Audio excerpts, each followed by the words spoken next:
Bismillah, alhamdulillah, wassalatu wassalamu ala ashrafir rasulillah wa ala alihi wa ashabihi al-faizin bi ridha amma ba'd.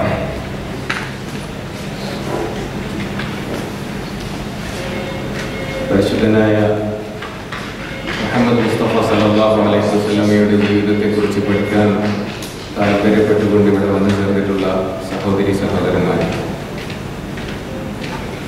Qatar KMCC sub committee സ്ട്രൈപ്പാത്തിൻ്റെ കീഴിൽ സംഘടിപ്പിക്കപ്പെട്ടുകൊണ്ടിരിക്കുന്ന അസിറ നബവിയ്യയുടെ 4ാമത്തെ അധ്യായമാണ് ഇന്ന് നമ്മളിവിടെ സമ്മേളിച്ചിരിക്കുന്നത്.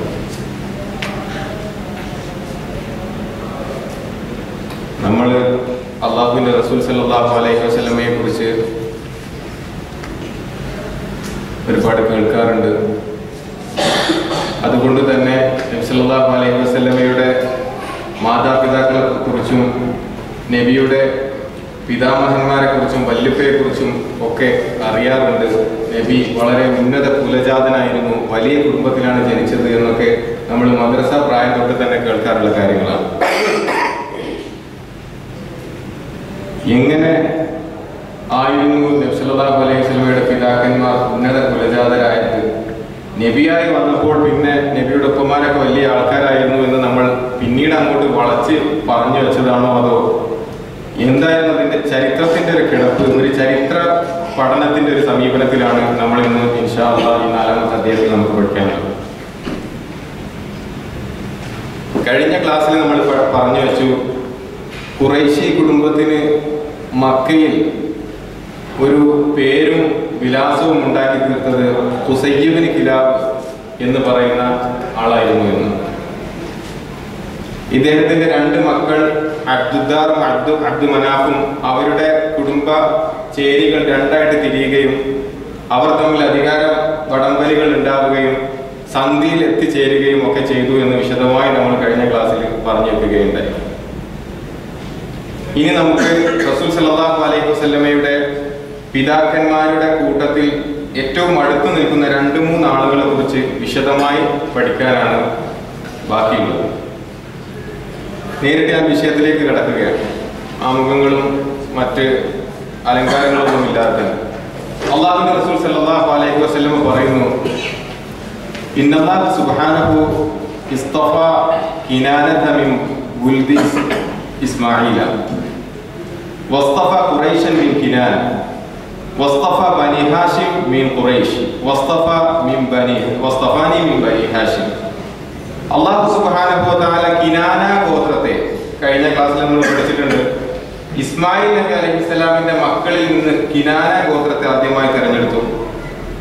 കിനാന ഗോത്രത്തിൽ നിന്നും ഖുറൈശി എന്ന സബ് ട്രൈബിനെ അള്ളാഹു തിരഞ്ഞെടുത്തു. ആ ഖുറൈശി ഉപഗോത്രത്തിൽ നിന്നും ബനു ഹാഷിം എന്ന ചേരിയെ അള്ളാഹു തിരഞ്ഞെടുത്തു. ബനു ഹാഷിമിൽ നിന്നും എന്നെയും അള്ളാഹു തിരഞ്ഞെടുത്തിരിക്കുന്നു എന്ന് സഹീഹായ ഹദീസ് അള്ളാഹുവിന്റെ റസൂൽ സല്ലല്ലാഹു അലൈഹി വസല്ലം പറയുന്നു. അപ്പൊ ഈ ഹദീസിൽ പറഞ്ഞു വെച്ചതുപോലെ നമുക്ക് ഹദീസിന്റെ കിനാന ആരൊക്കെയാണ്, ഇസ്മായിൽ നബി അലൈഹി സ്വലാത്തു വസ്സലാമിന്റെ മക്കൾ കിനാന ഗോത്രം ആരായിരുന്നു, അതൊക്കെ നമ്മൾ ഏറ്റവും വളരെ വേഗത്തിൽ കടന്നു പോരുകയാണ് ചെയ്തത്. ഇനി നമുക്ക് ബനു ഹാഷിം ആരാണ് എന്ന് കുറച്ചൊക്കെ ഒരു വിശാലമായ രൂപത്തിൽ പഠിക്കേണ്ടതുണ്ട്. അതാണ് നമുക്ക് പഠിക്കാൻ പോകുന്നത് ഇൻഷാ അല്ലാഹ്. ബനു ഹാഷിം, ഹാഷിമിന്റെ മക്കൾ. റസൂൽ സല്ലല്ലാഹു അലൈഹി വസല്ലമയുടെ ഉപ്പ എല്ലാവർക്കും അറിയാം, അബ്ദുള്ള. അബ്ദുള്ളയുടെ ഉപ്പ അബ്ദുൽ മുത്തലിബ്. അബ്ദുൽ മുത്തലിബിന്റെ ഉപ്പ ഹാഷിം. മൂന്നാമത്തെ റസൂൽ സല്ലല്ലാഹു അലൈഹി വസല്ലമയുടെ വല്യപ്പയുടെ ഉപ്പയാണ് ഹാഷിം എന്ന് പറയുന്നത്. ഈ ഹാഷിം മക്കയുടെ ചിത്രത്തിൽ റസൂൽ സല്ലല്ലാഹു അലൈഹി വസല്ലമയുടെ വല്യപ്പയുടെ ഉപ്പ എന്നുള്ള നിലയിലല്ല പ്രസക്തനായത്. കാരണം റസൂൽ സല്ലല്ലാഹു അലൈഹി വസല്ലം ജനിച്ചിട്ടില്ല. നമ്മൾ ചെറുപ്പം മുതലേ പറയാറുണ്ട്, നമ്മൾ തുടക്കത്തിൽ പറഞ്ഞു വെച്ചതുപോലെ നബി സല്ലല്ലാഹു അലൈഹി വസല്ലമയുടെ ഉപ്പമാർ നാട്ടിലെ പ്രമാണിമാരായിരുന്നു, നാട്ടിലെ പ്രധാനികളായിരുന്നു. അവരുടെ കയ്യിലാണ് കാര്യങ്ങളുടെ തീരുമാനങ്ങൾ എടുക്കാനുള്ള അവകാശം ഉണ്ടായിരുന്നത് എന്നൊക്കെ. അബ്ദുദ്ദാറും അബ്ദു മനാഫും 2ആയിട്ട് തിരിഞ്ഞപ്പോ ഗോത്രത്തിന്റെ പാരമ്പര്യം അനുസരിച്ച് മൂത്ത മകനായ കുലത്തിനാണ് അധികാരം പോകേണ്ടിയിരുന്നത്. പക്ഷെ അബ്ദുമനാഫിൽപ്പെട്ട ആളുകൾക്ക് കൂടുതൽ നേതൃത്വ പാഠവും ഗുണവും ഉണ്ടായതുകൊണ്ട് അബ്ദുമനാഫിന് അധികാരം വന്നു എന്ന് നമ്മൾ പറഞ്ഞു വെച്ചു. പക്ഷെ ഈ അബ്ദുമനാഫ് എന്ന പിതാവിനേക്കാൾ മകനായ ഹാഷിമിന്, അതായത് ഹാഷിമിന്റെ ഉപ്പയാണ് അബ്ദുമനാഫ്, മകനായ ഹാഷിമിനാണ് കൂടുതൽ വ്യക്തിപ്രഭാവം ഉണ്ടായത്. അതുകൊണ്ട് തന്നെ അബ്ദുമനാഫിന്റെ കാലശേഷം പെട്ടെന്ന് അധികാരത്തിന്റെ മക്കയുടെ ഏറ്റവും പ്രധാന സ്ഥാനത്തേക്ക് ഹാഷിം കടന്നു വരികയാണ് ഉണ്ടായത്. പിതാവായ അബ്ദുമനാഫിനേക്കാൾ ആളുകൾക്കിടയിൽ പ്രശസ്തനും സ്വീകാര്യനും സമ്മതനുമായി തീർന്നത് ഹാഷിമാണ്. സമ്പന്നനായിരുന്നു, സൽസ്വഭാവിയായിരുന്നു, അതിലേറെ ദാനധർമ്മങ്ങൾ ഒരുപാട് ചെയ്യുന്ന ആളായിരുന്നു. ശരിക്കും ഹാഷിം എന്ന നബി സല്ലല്ലാഹു അലൈഹി വസല്ലമയുടെ വല്യപ്പയുടെ ഉപ്പയുടെ പേര് ഹാഷിം ആയിരുന്നില്ല. ശരിക്കും അദ്ദേഹത്തിന്റെ പേര് അംർ എന്നായിരുന്നു. പക്ഷെ ഹാഷിം എന്ന പേര് വന്നത് തന്നെ ഹഷമ എന്ന അറബി മൂലപദത്തിൽ നിന്നാണ്. ഹഷമ സരീദ എന്നൊക്കെ പറഞ്ഞാല്, അല്ലെങ്കിൽ ഹഷമൽ ഖുബ്സ എന്നൊക്കെ പറഞ്ഞാൽ പത്തിരി, റൊട്ടി, ബ്രെഡ് പൊടിച്ചു കുഴച്ചു എന്നൊക്കെയാണ്. അതായത് നിങ്ങൾക്ക് എല്ലാം കൂടെ ഓർമ്മയിൽ ഉണ്ടാകുമെന്ന് എനിക്കറിയാം. അതുകൊണ്ടാണ് ഇടയ്ക്കിടെ ഞാൻ കഴിഞ്ഞ ക്ലാസ്സിൽ നിന്ന് ഇങ്ങോട്ട് ഇങ്ങനെ എടുത്തു വെക്കുന്നത്. ഇവർ തമ്മിൽ പ്രശ്നം വന്നപ്പോൾ അധികാര വിഭജനം നടത്തിയ സമയത്ത് ഹജ്ജാജിമാർക്ക് ഭക്ഷണം കൊടുക്കുക, അവർക്ക് വെള്ളം കൊടുക്കുക, അവരെ സൽക്കരിക്കുക എന്ന ദൗത്യം ഏറ്റെടുത്തത് ബനു ഹാഷിമാണ്. അതായത് ഹാഷിമും അദ്ദേഹത്തിന്റെ ഈ കുലത്തിൽ വരുന്ന ആളുകൾ. അതിനുവേണ്ടി അവര് ഹജ്ജിന്റെ സീസണിൽ പിരിവെടുത്തിരുന്നു, സാമ്പത്തികമായി അതിന് വരുമാനം ഉണ്ടായിരുന്നു. പക്ഷേ അവര് കച്ചവടക്കാരാണ്, മക്കയിൽ മരുഭൂമിയിലെ മറ്റ് സ്രോതസ്സുകളൊന്നും ഇല്ലാത്ത ആളുകളാണ്. അവരുടെ സാമ്പത്തികമായ ഒരു അവസ്ഥ ഒരു ഭദ്രതയുള്ള രൂപത്തിലായിരുന്നില്ല. അതുകൊണ്ട് തന്നെ ചില ഹജ്ജിന്റെ സീസണിൽ ഒരുപക്ഷെ അവർക്ക് ഹജ്ജാജിമാരെ വേണ്ട വിധം സൽക്കരിക്കാനുള്ള പണം ഉണ്ടായിക്കൊള്ളണമെന്നില്ല. ഹാഷിം ഭരണത്തിലേറിയ സമയത്ത്, ഹാഷിം കാര്യങ്ങളുടെ ഉത്തരവാദിത്വം ഏറ്റെടുത്ത സമയത്ത് വന്ന ഒരു ഹജ്ജിന്റെ സീസണിൽ ഖുറൈശികൾ വളരെ സാമ്പത്തികമായ പ്രതിസന്ധി, ഞെരുക്കം നേരിട്ടുകൊണ്ടിരിക്കുന്ന സമയമായിരുന്നു. അദ്ദേഹം ഹജ്ജിന്റെ സീസൺ ആയി കഴിഞ്ഞാൽ മലമുകളിൽ കയറിയിട്ട് പറയുമായിരുന്നത്രേ, യാ മഅശറ ഖുറൈശ്, ഖുറൈശികളെ, നിങ്ങൾക്ക് ഇതാ അള്ളാഹുവിന്റെ അതിഥികൾ, ദൈവത്തിന്റെ അതിഥികൾ നിങ്ങളുടെ വീട്ടുപക്കൽ വന്നിരിക്കുകയാണ്. അവരെ സൽക്കരിക്കാനുള്ള ഒരു അവസരം അതാ നിങ്ങളുടെ മുമ്പിൽ അള്ളാഹു കൊണ്ടുവന്ന് തന്നിരിക്കുന്നു. നിങ്ങൾക്ക് ആർക്കും അതിന് ചെയ്യാൻ കഴിയുകയില്ലായിരുന്നെങ്കിൽ, എന്നെ കൊണ്ട് മാത്രം അത് ചെയ്യാൻ പറ്റുമായിരുന്നെങ്കിൽ ഒരിക്കലും നിങ്ങളോട് ഞാൻ സമീപിക്കില്ലായിരുന്നു, നിങ്ങളോടൊന്നും ഞാൻ പണം ചോദിക്കുകയില്ലായിരുന്നു. അതായത് അദ്ദേഹം ഹജ്ജാജിമാരെ സൽക്കരിക്കുക എന്നത് ഒരു മനസ്സിൽ നിന്ന് ഏറ്റെടുത്തൊരു ദൗത്യമായിട്ടാണ് കൈകാര്യം ചെയ്തിരുന്നത്. അങ്ങനെ ഖുറൈശികൾക്ക് സാമ്പത്തികമായി ഞെരുക്കം നേരിട്ട സമയത്ത് അദ്ദേഹം അദ്ദേഹത്തിന്റെ സകല ധനവും സമ്പാദ്യവും എടുത്തുകൊണ്ട് ഷാമിൽ, അതായത് റോമൻ സാമ്രാജ്യത്തിന്റെ സിറിയൻ ഭാഗത്തേക്ക് പോയിട്ട് അവിടെ നിന്ന് അദ്ദേഹത്തിന്റെ മുഴുവൻ സമ്പാദ്യം ഉപയോഗിച്ച് റൊട്ടി വാങ്ങി, ഖുബ്സ് വാങ്ങി, അത് മക്കയിൽ സരീദ് എന്ന് പറഞ്ഞാൽ ഖുബ്സും ഇറച്ചിയും തമ്മിൽ മിക്സ് ചെയ്തുണ്ടാക്കുന്ന ഒരു ഭക്ഷണമാണ്, നിങ്ങൾക്കൊക്കെ അറിയുന്നുണ്ടാവും. ഹാഷിം അങ്ങനെ ഈ പണം മുഴുവൻ ഉപയോഗിച്ചിട്ട് സരീദ് ഉണ്ടാക്കി. അന്ന് ഹഷമ സരീദ, സരീദ് കുഴച്ചവൻ എന്ന സംഭവത്തിൽ നിന്നാണ് അദ്ദേഹത്തിന്റെ പേര് അംർ മാറി ഹാഷിമായി മാറിയത്.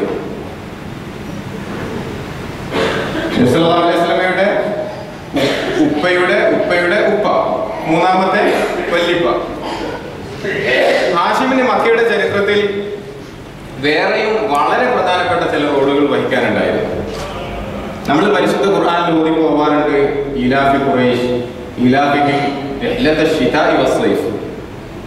ഖുറൈശികളെ നിങ്ങളുടെ രണ്ട് യാത്രകൾ, തണുപ്പ് കാലത്ത് യമനിന്റെ ഭാഗത്തേക്കും ചൂടുകാലത്ത് സിറിയയുടെ ഷാമിന്റെ ഭാഗത്തേക്കും നിങ്ങൾ പോകുന്ന രണ്ട് കച്ചവട യാത്രകൾ, അതിനെ സത്യം ചെയ്തുകൊണ്ട് അള്ളാഹു പരിശുദ്ധ ഖുർആനിൽ സംസാരിക്കുന്നു. ഈ യാത്ര തുടങ്ങി വെച്ചത്, അതിന് തുടക്കം കുറിച്ചത് ഹാഷിമായിരുന്നു. അത് പിൽക്കാലത്ത് അറബികളുടെ, മക്കക്കാരുടെ, ആ പ്രദേശത്ത് ജീവിച്ചിരുന്ന എല്ലാ ഗോത്രക്കാരുടെയും ഏറ്റവും വലിയ സാമ്പത്തിക സ്രോതസ്സാണ്. സാമ്പത്തികം മാത്രമല്ല, ഭാഷാപരമായും സാമൂഹികമായും നാഗരികമായും ഒക്കെ അവർക്ക് പുറംലോകവുമായി അവരെ ബന്ധിപ്പിച്ച രണ്ട് കണ്ണികളായിരുന്നു ഈ രണ്ട് യാത്രകൾ. ഖുർആനിൽ അതിനെപ്പറ്റി അത്ര പ്രാധാന്യത്തോടു കൂടി ഉദ്ധരിക്കാനുള്ള പശ്ചാത്തലം അതാണ്. ഈ യാത്ര തുടങ്ങി വെച്ചത് ഹാഷിമായിരുന്നു. ഹാഷിം യാത്ര ചെയ്ത് കിട്ടിയ സാധനങ്ങൾ കൊണ്ടുപോയി വിറ്റ് അവിടുന്ന് കിട്ടിയത് തിരിച്ചു വന്ന് ഇവിടെ കൊണ്ടുവരിക മാത്രമല്ല ചെയ്തത്. റോമൻ സാമ്രാജ്യവുമായി നമുക്കറിയാം, മക്കയിൽ ഒരു ഗവൺമെന്റോ ഒരു ഭരണ സംവിധാനമൊന്നുമില്ല, ഗോത്ര സംവിധാനം മാത്രമാണ് ഉണ്ടായിരുന്നത്. നമ്മൾ രണ്ടാമത്തെ ക്ലാസ്സിൽ വിശദമായിട്ട് പറഞ്ഞിട്ടുണ്ട് അവിടുത്തെ രാഷ്ട്രീയ സാഹചര്യങ്ങളെ കുറിച്ച്. പക്ഷേ ഇവര് റോമൻ സാമ്രാജ്യത്തിൽ പോയിട്ട് കച്ചവടം ചെയ്ത് പോരുന്നതിന് പകരം അവിടെയുള്ള ഭരണാധികാരികളോട് സംസാരിച്ച് ഞങ്ങൾ മക്കയിൽ നിന്ന് വരുന്ന ആളുകളാണ്, മക്കയെ പ്രതിനിധീകരിച്ചുകൊണ്ട് ചില കച്ചവട ഉടമ്പടികൾ ഉണ്ടാക്കിയിരുന്നു. നോക്കണം, ഏത് കാലത്താണ് നോക്കണം. നബി സല്ലല്ലാഹു അലൈഹി വസല്ലം വരുന്ന സമയത്ത് മക്കയിലെ സാക്ഷരതയുടെ ശതമാനം 2%. അവര് റോമയിൽ പോയിട്ട് കച്ചവട ഉടമ്പടി ഉണ്ടാക്കി. ഹാഷിമിന്റെ മറ്റൊരു സഹോദരനായിരുന്നു നൗഫൽ. അബ്ദുമനാഫിന്റെ 2 മക്കളാണ് നൗഫൽ, ഹാഷിം, അബ്ദുഷംസ്. ഇവരൊക്കെ അബ്ദുമനാഫിന്റെ മക്കളാണ്. ഹാഷിമാണ് നേതാവായിട്ട് വന്നത്. പക്ഷെ അദ്ദേഹത്തിന്റെ സഹോദരനായിരുന്നു നൗഫൽ. അദ്ദേഹം ഇറാഖിലേക്കാണ് കച്ചവടത്തിന് പോയത്. അദ്ദേഹം ഇറാഖിൽ ചെന്നിട്ട് അവിടെയുള്ള ഭരണാധികാരികളോട്, അതായത് ഇറാഖ് എന്ന് പറഞ്ഞാൽ അന്നത്തെ പേർഷ്യൻ സാമ്രാജ്യത്തിന്റെ ഭാഗമാണ്, പേർഷ്യയിൽ അവിടെയുള്ള ഗവർണറോട് സംസാരിച്ച് കച്ചവട ഉടമ്പടികൾ സ്ഥാപിച്ചിരുന്നു. ഇങ്ങനെ ഹാഷിം യാത്ര പോകുമ്പോൾ 2 യാത്ര സ്ഥാപിച്ചു. തണുപ്പ് കാലത്ത് യമനിലേക്കും ചൂടുകാലത്ത് ഷാമിലേക്കും നമ്മൾ പറഞ്ഞു. ഈ യാത്ര പോകാനുള്ള ഒരു ട്രാക്ക്, ഒരു വഴി അവരുണ്ടാക്കി. നമ്മൾ ഒന്നാമത്തെ ക്ലാസ്സിൽ പറഞ്ഞത് നിങ്ങൾക്ക് ഓർമ്മ ഉണ്ടാവും. മരുഭൂമിയിലൂടെ യാത്ര പോകുക എന്ന് പറയുന്നത് അതിന് വളരെ വൈദഗ്ധ്യമുള്ള ആളുകൾക്ക് മാത്രം ചെയ്യാൻ പറ്റുന്ന സംഭവമാണ് അക്കാലത്ത്. അതുകൊണ്ട് തന്നെ അവർ കൃത്യമായ ഒരു വഴി, സ്ഥിരമായിട്ട് യാത്ര പോകാൻ അവർ ഒരുക്കി വെച്ചിട്ടുണ്ട്. അങ്ങനെ ഒരുക്കി വെച്ച ഹാഷിം കണ്ടെത്തിയ വഴിയാണ് മദീനയുടെ ചാരത്തുകൂടെ പോകുന്ന ഈ കച്ചവട പാത. അതായത് ഇവര് കച്ചവടത്തിന് പോകുമ്പോൾ മദീനയിൽ കയറി ഒന്ന് വിശ്രമിച്ചിട്ട് അങ്ങനെയാണ് മുന്നോട്ട് പോയിരുന്നത്. ഒരു യാത്രയിൽ ഹാഷിം മദീനത്ത് ചെന്ന സമയത്ത്, മദീന എന്ന് പറയുന്നത് ഒരു കാർഷിക ഒരു ഗ്രാമമാണ് അന്നത്തെ ഒരു കണക്കിൽ. അവിടെ കുറച്ച് ആൾക്കാർ കച്ചവടം ചെയ്തുകൊണ്ടിരിക്കുന്നുണ്ട്. ആ കച്ചവടം ചെയ്യുന്നത് നോക്കിക്കൊണ്ട് ഒരു സ്ത്രീ നിൽക്കുന്നുണ്ടായിരുന്നു. അപ്പൊ ഈ സ്ത്രീയുടെ മുതലാണ്, ഈ സ്ത്രീയുടെ സ്വത്താണ് കച്ചവടം ചെയ്യുന്നത്. കച്ചവടം ചെയ്യാൻ വേണ്ടി കുറച്ച് ആൾക്കാരെ ഏൽപ്പിച്ചതാണ്. അവർ ചെയ്യുന്നത് ഇങ്ങനെ മേൽനോട്ടം വഹിച്ചുകൊണ്ട് ഒരു സ്ത്രീ നിൽക്കുന്നത് കണ്ടു ഹാഷിം ഒരു യാത്രയിൽ. ഈ സ്ത്രീയുടെ പെരുമാറ്റവും വ്യക്തിത്വവും കണ്ടപ്പോ ആകർഷണം തോന്നിയിട്ട് ഹാഷിം ഇവരെ കുറിച്ച് അന്വേഷിച്ചു. ഏതാണ് സ്ത്രീ എന്ന്, ഇവരാരെങ്കിലും കല്യാണം കഴിച്ചിട്ടുണ്ടോ അതോ ഒറ്റയ്ക്കാണോ എന്ന് വിവരം കിട്ടി. ആ സ്ത്രീ കല്യാണം കഴിച്ചിരുന്നു. പക്ഷെ അവർക്ക് ഒരു നിബന്ധന ഉണ്ട്. അവരെ വീട്ടില് അവർക്ക് പൂർണ്ണ സ്വാതന്ത്ര്യം കൊടുക്കണം, എങ്കിൽ മാത്രമേ ഭർത്താവിന്റെ കീഴിൽ നിൽക്കുള്ളൂ. അല്ലെങ്കിൽ അവർക്ക് ഭർത്താവ് വേണ്ട എന്ന് തീരുമാനിക്കലാണ്. ബനു നജാർ ഗോത്രത്തിലെ അവരുടെ നേതാവായ അംറിന്റെ മകൾ സെൽമയായിരുന്നു അത്. അത് കേട്ടപ്പോൾ ഹാഷിമിന് ഒന്നുകൂടെ താല്പര്യമായി. കാരണം ഹാഷിം മക്കയിലെ ചീഫ്റ്റനാണ്, മക്കയിലെ നേതാവാണ്, ഇവിടെയുള്ള നേതാവിന്റെ മകളാണ്, ഒരു വ്യക്തി പ്രഭാവമുള്ള ഒരു സ്ത്രീയാണെന്ന് തിരിച്ചറിഞ്ഞപ്പോ അവരോട് കല്യാണം കഴിക്കാൻ ആഗ്രഹമുണ്ടോ എന്ന് താല്പര്യം പ്രകടിപ്പിച്ചു. അവർ സ്വീകരിച്ചു ഈ നിബന്ധനയോട് കൂടി. ഞാൻ ഇവിടെ താമസിക്കും, എന്റെ ഉപ്പയുടെ വീട്ടിൽ ഇവിടെ താമസിക്കും, അങ്ങനെയാണെങ്കിൽ ഞാൻ കല്യാണം കഴിക്കാൻ തയ്യാറാണ്. ഹാഷിം അവരുമായി കല്യാണം കഴിഞ്ഞു, അവരെ കൂടെ താമസിച്ചു. അദ്ദേഹം വീണ്ടും യാത്ര പോയി.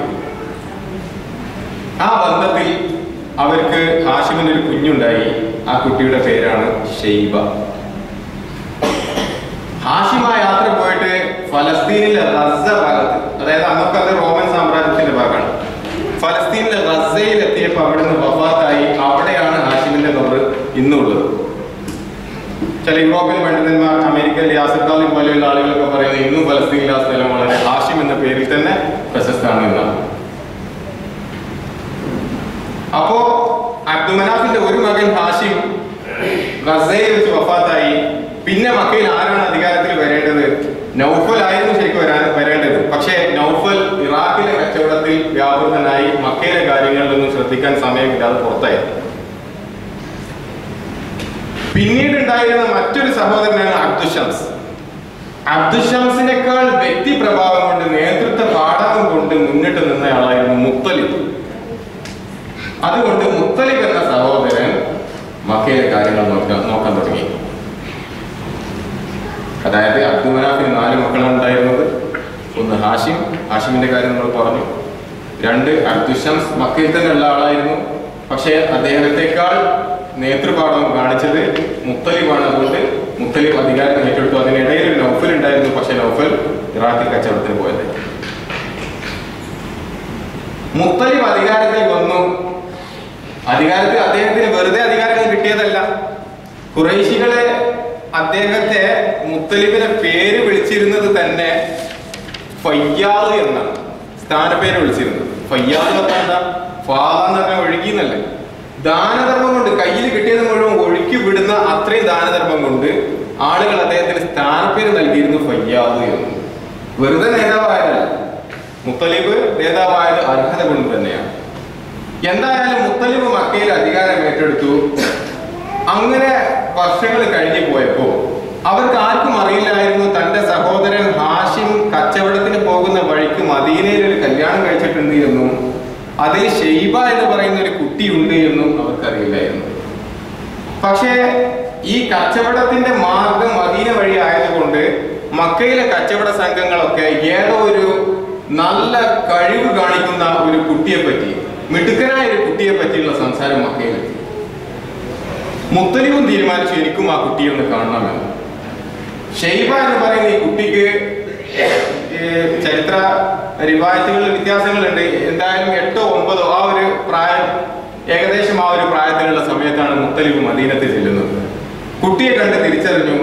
പെട്ടെന്ന് മനസ്സിലായി സഹോദരന്റെ മകനാണെന്ന് ചോദിച്ചു. വ്യക്തമായി. ഈ ഹാഷിമാണ് പിൽക്കാലത്ത് അബ്ദുൽ മുത്തലിബായി മാറുന്നത്. നബിയുടെ വല്യപ്പ അബ്ദുൽ മുത്തലിബ് എന്ന് പറയും, ഷെയ്ബ. മദീനത്തിലുള്ള ഈ കുട്ടിയാണ് നബിയുടെ വല്യപ്പ അബ്ദുൽ മുത്തലിബായി മാറുന്നത്. ഷെയ്ബ എന്ന അബ്ദുൽ മുത്തലിബിന് എങ്ങനെയാണ് പേര് വന്നത്? ഈ കുട്ടി ജനിച്ച് വീഴുന്ന സമയത്ത് തന്നെ തലയിൽ മുടി നരച്ചിരുന്നത്. ഇബ്നു ഹിഷാം ഉദ്ധരിക്കുകയാണ്.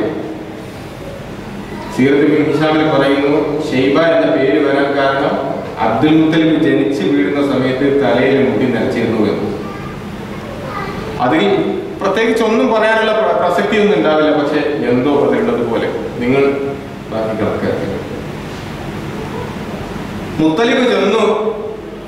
മുത്തലിബ് ചെന്ന സമയത്ത് കുട്ടിയെ കണ്ടു, സംസാരിച്ചു, സഹോദരന്റെ മകനാണെന്ന് തിരിച്ചറിഞ്ഞു. പക്ഷേ അവനെ മദീനയിൽ നിന്ന് മക്കയിലേക്ക് കൊണ്ടുവരാൻ ഉമ്മ സൽമ സമ്മതിക്കുന്നില്ല.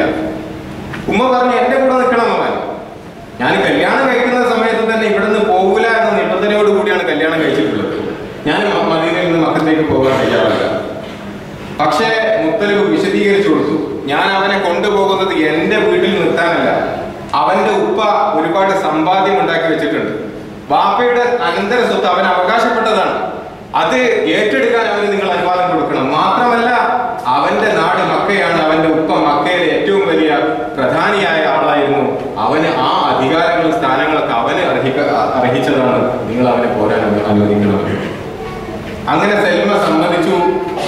മുത്തലിബ് അദ്ദേഹത്തിന്റെ വാഹനത്തിന്റെ, അതായത് മൃഗത്തിന്റെ ബാക്കിൽ പിൻവശത്തിരുത്തിക്കൊണ്ട് മക്കയിലേക്ക് ഇങ്ങനെ കടന്നു വരുമ്പോ നിലവിൽ ആരാണ് മക്കയിലെ നേതാവ്? മുത്തലിബാണ്. ആളുകൾ കാണുന്നത് മുത്തലിബിന്റെ വാഹനപ്പുറത്ത് പുറകിൽ ഒരു കുട്ടി ഇരുന്നു കൊണ്ട് വരുന്നതാണ്. ആളുകൾ ഒക്കെ വിളിച്ചു പറഞ്ഞു അബ്ദുൽ മുത്തലിബ്, അബ്ദുൽ മുത്തലിബ്. ആ മുത്തലിബിന് ഇതൊരു പുതിയ അടിമ ഉണ്ടായിരിക്കുന്നു, മുത്തലിബിന്റെ അടിമ എന്ന്. അക്കാലത്തെ സിസ്റ്റമാണ്. പുറത്തു പോയി വരുമ്പോ അടിമ വാങ്ങാം, വിൽക്കാം, ആളുകൾ അങ്ങനെയൊക്കെ ഉണ്ട്. ഒന്നും അറിയില്ല. ഇയാൾക്ക് ഇങ്ങനെ ഒരു കുട്ടിയുള്ളത് മക്കൾക്ക് അറിയില്ലായിരുന്നു. ഹാഷിമിന് മദീനത്തെ ഒരു കുട്ടിയുള്ളതും അറിയില്ലായിരുന്നു. കാരണം കച്ചവടത്തിന്റെ ഇടയിൽ പിന്നെ തിരിച്ചു വന്നിട്ടില്ല. അപ്പോ മുത്തലിബ് അപ്പൊ തന്നെ ദേഷ്യപ്പെട്ടിട്ട് ആളുകളോട് പറഞ്ഞു വൈഹക്കും നിങ്ങൾ എന്തായി പറയുന്നത്? ഇത് എന്റെ അടിമയല്ല, എന്റെ സഹോദരന്റെ മകനാ. പക്ഷേ ആ പേര് അങ്ങനെ തന്നെ അങ്ങ് ഉറച്ചുപോയി. അബ്ദുൽ മുത്തലിബ് എന്ന പേര് അങ്ങനെ തന്നെ നിന്നു. ശരിക്കുള്ള പേര് ഷെയ്ബ എന്നായിരുന്നു. ആ പേരാണ് ഇപ്പോഴും നമുക്ക് ഷെയ്ബ എന്ന് പറഞ്ഞ ആളെ തിരിച്ചറിയില്ല. അബ്ദുൽ മുത്തലിബ് എന്ന് പറഞ്ഞാല് നമുക്കറിയുകയുള്ളൂ. അബ്ദുൽ മുത്തലിബ് മക്കയിൽ വന്നപ്പോ അവിടുത്തെ സാഹചര്യങ്ങൾ അത്ര തന്നെ അനുകൂലമായിരുന്നില്ല. കാരണം ഹാഷിം വലിയ കച്ചവടക്കാരനായിരുന്നു, വലിയ പണക്കാരനായിരുന്നു. അദ്ദേഹം വലിയ സ്വത്ത് പിന്നിൽ ഉപേക്ഷിച്ചിട്ടാണ് മരിച്ചുപോയത്. ഈ കുട്ടി മക്കത്തേക്ക് വരികയാണെങ്കിൽ സ്വാഭാവികമായും ഈ കുട്ടിക്കാണ് സ്വത്തിന്റെ അവകാശങ്ങളൊക്കെ വരിക. അപ്പൊ ഹാഷിമിന്റെ സഹോദരനായിരുന്ന ഇറാഖിൽ കച്ചവടം ചെയ്തിരുന്ന നൗഫൽ ഈ സമ്പത്തെല്ലാം കൈയടക്കി വെച്ചിരിക്കുന്ന ഒരു സമയത്താണ് മകന്റെ ആഗമനം വരുന്നത്. എളാപ്പയായ നൗഫൽ പറഞ്ഞു, സമ്പത്ത് ഞാൻ വിട്ടുതരില്ല. അബ്ദുൽ മുത്തലിബിന് കാര്യങ്ങളൊക്കെ ഏറ്റെടുക്കാനും നിയന്ത്രിക്കാനുമുള്ള ഒരു പ്രായവും ശേഷിയും വന്ന സമയത്ത് ഖുറൈശികളോട് സഹായം ചോദിച്ചു. എനിക്ക് അവകാശപ്പെട്ട സ്വത്താണ്, നിങ്ങൾ സഹായിക്കണമെന്ന് എനിക്ക് തിരിച്ചു കിട്ടാൻ വേണ്ടിയിട്ട്. അവർ പറഞ്ഞു, നിങ്ങളും നിങ്ങളുടെ എളാപ്പയും തമ്മിലുള്ള കേസിൽ ഞങ്ങൾ ഇടപെടില്ല, അത് നിങ്ങൾ തമ്മിൽ തന്നെ തീർക്കണം. അവസാനം അബ്ദുൽ മുത്തലിബ് തന്റെ അമ്മാവന്മാരോട്, അതായത് കല്യാണം കഴിച്ചിട്ടുള്ള ഹാഷിം കല്യാണം കഴിച്ചത് മദീനയിൽ നിന്നാണ്, ഉമ്മയുടെ സഹോദരന്മാരോട് ചെന്ന് സഹായം ആവശ്യപ്പെട്ടു. അവർ 80 കുതിരപ്പടയാളികളെ പറഞ്ഞയച്ചു മക്കത്തേക്ക്. അമ്മാവൻ വന്ന സമയത്ത് അബ്ദുൽ മുത്തലിബ് പറഞ്ഞു, നിങ്ങൾ ആദ്യം വീട്ടിൽ കയറിയിട്ട് ഒന്ന് വിശ്രമിച്ചിട്ടാവാം. ഇല്ലല്ല, എവിടെ നൗഫലിനെ കാണട്ടെ എന്ന് പറഞ്ഞുകൊണ്ട് ചരിത്രത്തിൽ വിശദമായിട്ട് പറഞ്ഞു പോകുന്നുണ്ട്. അപ്പോ കാബയുടെ ചാരത്ത് അവരിങ്ങനെ ഖുറൈശികളുടെ നേതാക്കന്മാരൊക്കെ ഇന്നിങ്ങനെ സംസാരിച്ചു കൊണ്ടിരിക്കുകയാണ്. കൂട്ടത്തിൽ നൗഫൽ ഉണ്ടായിരുന്നു. വാളൂരി പിടിച്ചിട്ട് പറഞ്ഞു, എന്റെ പെങ്ങളുടെ മകന്റെ സ്വത്ത് തിരിച്ചു കൊടുത്തിട്ടില്ലെങ്കിൽ ഈ വാള് നിന്റെ കഴുത്തിറക്കാനുള്ളതായിരിക്കുമെന്ന്. കൊടുക്കാൻ സമ്മതമായി, തിരിച്ചു കൊടുക്കാമെന്ന് ഏറ്റു. ആ സമയത്ത് ഈ മദീനത്ത് നിന്ന് വന്ന സംഘം എന്ന് പറഞ്ഞാൽ അന്ന് അവിടെയൊക്കെ ഉള്ളത് ഗോത്ര സിസ്റ്റങ്ങളാണ്, രാഷ്ട്രങ്ങളില്ല. ഒരു ഗോത്രത്തിൽപ്പെട്ട ഒരാളെ മറ്റൊരു ഗോത്രത്തിൽപ്പെട്ട ഒരാളെ സഹായിച്ചു എന്ന് പറഞ്ഞാൽ അവർ തമ്മിൽ ഒരു തഹാലുഫ് വേണം, അവർ തമ്മിലൊരു കൊളീഷൻ, തമ്മിലൊരു ധാരണ വേണം. അപ്പൊ ബനു നജ്ജാർ ഗോത്രത്തിൽപ്പെട്ട ഈ അബ്ദുൽ മുത്തലിബിന്റെ അമ്മാവന്മാർ ഖുറൈശികളിൽപ്പെട്ട, അതായത് ബനു ഹാഷിമിൽപ്പെട്ട അബ്ദുൽ മുത്തലിബിനെ സഹായിച്ചതോടുകൂടി അവർ തമ്മിൽ ഒരു ഉടമ്പടിയായി, ഒരു സൈനിക ഉടമ്പടി.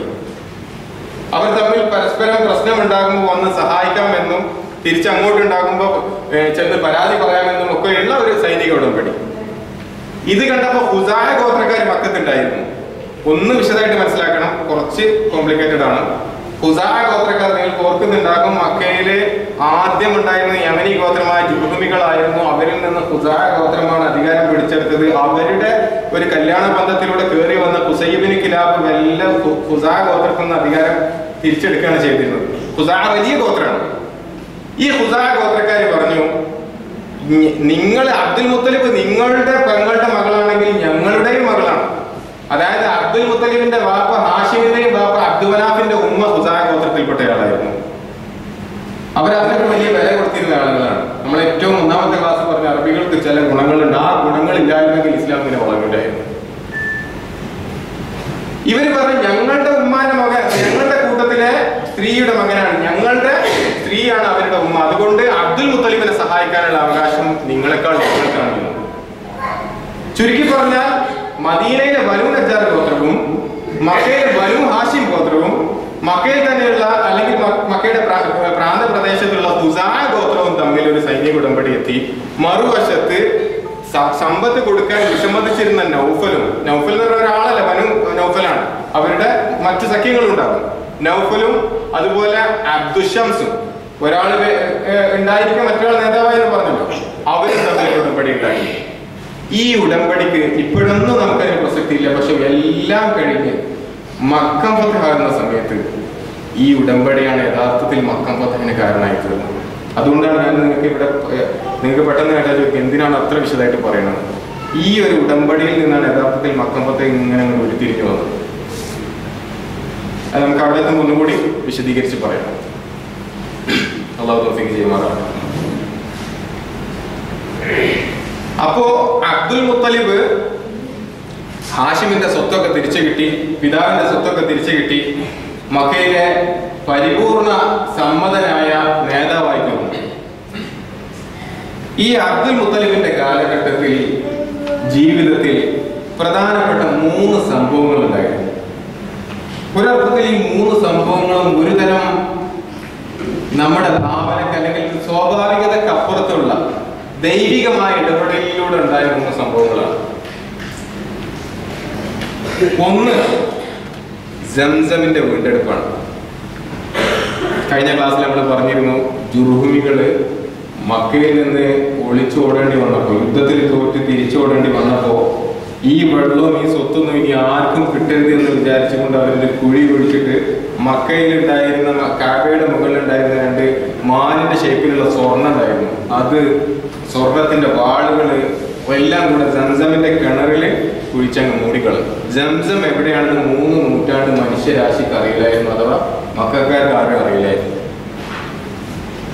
അത് ഖുസാ ഗോത്രമാണ് പിന്നീട് അവിടെ ഭരണത്തിൽ വന്നത് എന്നതുകൊണ്ട് തന്നെ മക്കയിൽ നിന്ന് പുറത്തുനിന്ന് വന്ന ആളുകളായതുകൊണ്ട് ഇതിന്റെ കൃത്യമായ സ്ഥാനം അവർക്ക് ഊഹിച്ചെടുക്കാൻ പറ്റിയതില്ല. കാലങ്ങൾക്ക് ശേഷം ഹുസൈബിൻ കിലാവ് എന്നത് ഖുറൈശികൾ അത് ഏറ്റെടുത്തത്. ചുരുക്കി പറഞ്ഞാൽ അവർക്ക് ആർക്കും സംസം എവിടെയാണ് എന്നറിയില്ല. ഇസ്മായിൽ നബി അലൈഹിസ്സലാത്തു വസ്സലാമിനെ ഉമ്മ ദാഹിച്ച സമയത്ത് അള്ളാഹിനോട് ചോദിച്ചപ്പോ കാലിട്ടടിച്ചപ്പോ ഒരു വെള്ളം വന്ന ഒരു കഥ പണ്ടെങ്ങോ കേട്ടതല്ലാതെ ഇവിടെ എവിടെയെങ്കിലും സംസം ഉണ്ടോ എന്ന് അവർക്കറിയില്ലായിരുന്നു. അബ്ദുൽ മുത്തലിബ് ഖുറൈശിയുടെ നേതാവാണ്, മക്കയിലെ നേതാവാണ്. അദ്ദേഹം സ്ഥിരമായി വിശ്രമിക്കുന്ന ഒരു സ്ഥാനമുണ്ടായിരുന്നു ഹിജ്ർ ഇസ്മായിൽ. നമ്മളൊക്കെ പോയ ആളുകൾക്കറിയാം, കഅബയുടെ ഒരു ഭാഗത്ത് ഇങ്ങനെ ഒരു ഹാഫ് മതിലായിട്ട് ഇങ്ങനെ ചുറ്റിയ ഒരു സ്ഥലമുണ്ട്, അതാണ് ഹിജ്ർ ഇസ്മായിൽ. ഒരുപക്ഷെ നിങ്ങൾ ആരും കേട്ടിട്ടുണ്ടാവില്ല, ഹിജ്ർ ഇസ്മായിൽ പല പ്രത്യേകതകളുണ്ട്. ഞാൻ ഇബ്നു ഹിശാമിലെ സീറയിൽ വായിച്ച സമയത്ത് അത്ഭുതപ്പെട്ടു പോയി. ഇസ്മായിൽ നബി അലൈഹി സ്വലാത്തു വസ്സലാമിന്റെയും ഉമ്മ ഹാജറ ബീവിയുടെയും ഖബറും അതിലാണുള്ളത്. സീറത്ത് ഇബ്നു ഹിശാമിലും അത് പറഞ്ഞിട്ടുണ്ട്, താരിഖുൽ ബുൽദാനിലും അത് ഉദ്ധരിച്ചിട്ടുണ്ട്. അബ്ദുൽ മുത്തലിബ് ഈ ഹിജ്ർ ഇസ്മായിലിന്റെ ഒരു ഇരിപ്പിടം വിരിച്ചിട്ട് അതിലിങ്ങനെ കിടക്കുകയാണ് ചെയ്യുക. അദ്ദേഹം വിശ്രമിക്കുന്ന ഒരു സ്ഥലമാണ്, അതിൽ മക്കൾ പോലും കയറിയിരുന്നില്ല എന്നാണ്. പിന്നീട് നബി സല്ലല്ലാഹു അലൈഹി വസല്ലം വന്നപ്പോൾ നബിക്ക് മാത്രമാണ് അബ്ദുൽ മുത്തലിബിന്റെ സീറ്റിൽ ഇരിക്കാനുള്ള അവകാശം കിട്ടിയിരുന്നത്, സ്വന്തം മക്കൾ പോലും കയറിയിരുന്നില്ല. എന്തായാലും അദ്ദേഹം വിശ്രമിക്കുന്ന സമയത്ത് സ്വപ്നത്തില് ഒരിക്കൽ കാണുകയാണ്. സ്വപ്നത്തിൽ വന്ന് ഒരാൾ അദ്ദേഹത്തോട് പറയാണ്, നീ മഗ്നൂന സൂക്ഷിച്ച് വെച്ച സ്വത്തിനെ പുറത്തെടുക്കണം. മനസ്സിലായില്ല അദ്ദേഹത്തിന്. രണ്ടാമത്തെ ദിവസം അദ്ദേഹം കാണാണ്, ത്വയ്ബ സുഗന്ധമുള്ള പരിശുദ്ധമായ സാധനത്തെ നീ തിരിച്ചെടുക്കണമെന്ന്, കുഴിച്ചെടുക്കണമെന്ന്. തെറ്റായില്ല. മൂന്നാമത്തെ ദിവസം വീണ്ടും സ്വപ്നത്തിൽ കാണാണ്, സംസം കുഴിച്ചെടുക്കണമെന്ന്. എന്താണ് സംസം എന്ന് ചോദിച്ചു. അതിനോട് മറുപടി ലാ തൻസിഫു വല തുലാ, അത് തീരുമില്ല കുറയുമില്ല, അങ്ങനത്തെ ഒരു അമൂല്യമായ സാധനമാണ്. ആ നിൽക്കുന്ന സ്ഥലവും ചില അടയാളങ്ങൾ പറഞ്ഞു കൊടുത്തു. അതായത് ഇസാഫ നാഹില എന്ന് പറയുന്ന 2 വിഗ്രഹങ്ങൾ അവർ വെച്ചിരുന്നു. 2 കമിതാക്കൾ കഅബയിൽ വെച്ചിട്ട് അവർ പ്രേമസായുജ്യം നേടിയപ്പോൾ അവർ കല്ലാക്കി മാറ്റി എന്നൊരു വിശ്വാസം ഞങ്ങൾ ചെറുപ്പം മുതൽ തന്നെ കേൾക്കാറുണ്ട് എന്ന് ആയിഷാബി ഉദ്ധരിച്ച ഒരു ഹദീസൊക്കെ കഴിഞ്ഞ ക്ലാസ്സിൽ പറഞ്ഞിരുന്നു.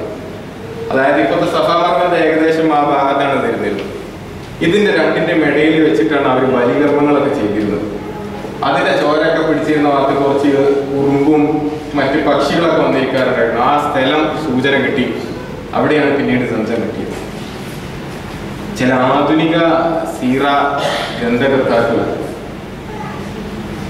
അബ്ദുൽ മുത്തലിബ് സ്വപ്നത്തിൽ കണ്ടു, സംസം കുഴിച്ചെടുത്തു എന്ന് കൽപ്പന ഉണ്ടായി എന്നൊക്കെ അവർക്ക് പറയാനൊരു മടി, ഏതങ്ങനെ ഉണ്ടാവും.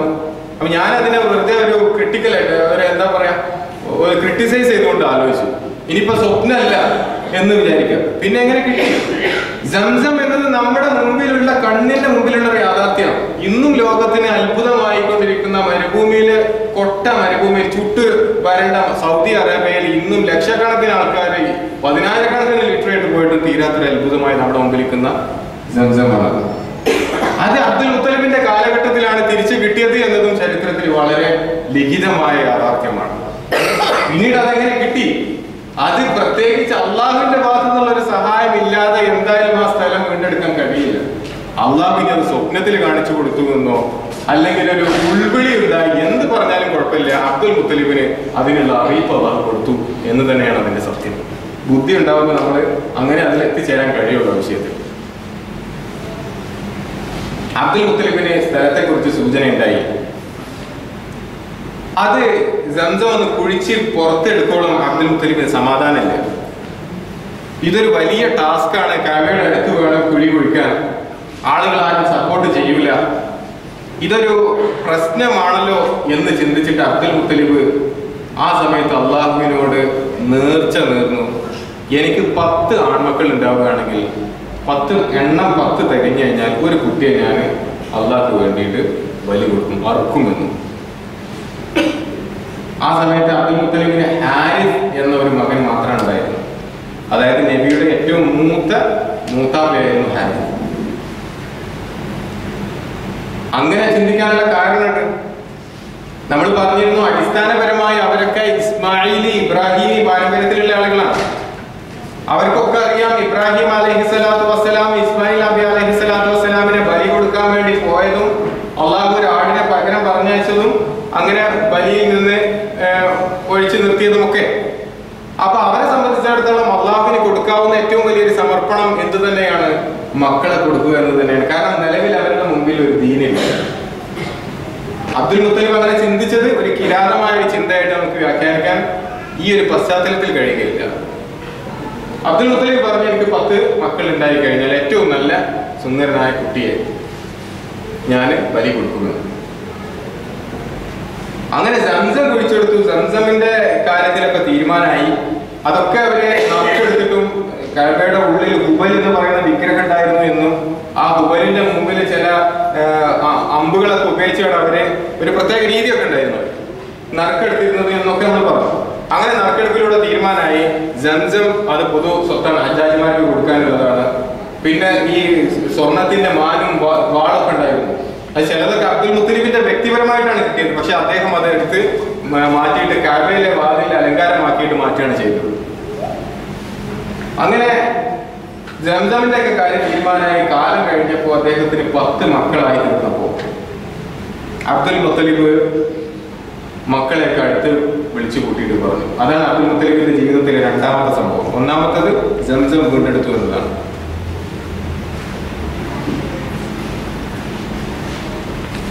മക്കളെയൊക്കെ അടുത്ത് വിളിച്ചു കൂട്ടിയിട്ട് അബ്ദുൽ മുത്തലിബ് പറഞ്ഞു, ഞാൻ മുമ്പ് ഇങ്ങനെ ഒരു സന്ദർഭത്തിന് ഇന്നാലിന്റെ രൂപത്തിൽ അള്ളാഹുവിനെ ഒരു നേർച്ച നേർന്നിട്ടുണ്ട്.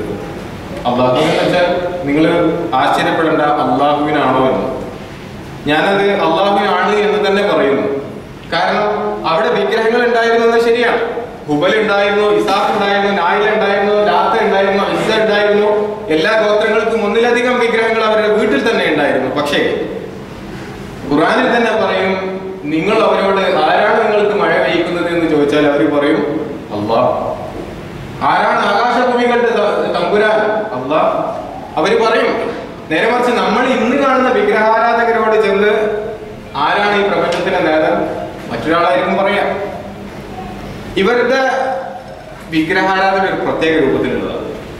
അവരെന്നെ പറഞ്ഞു, ലാ നഅബുദുഹും ഇല്ലാ ലിയുഖർരിബൂനാ ഇലല്ലാഹി സുൽഫ.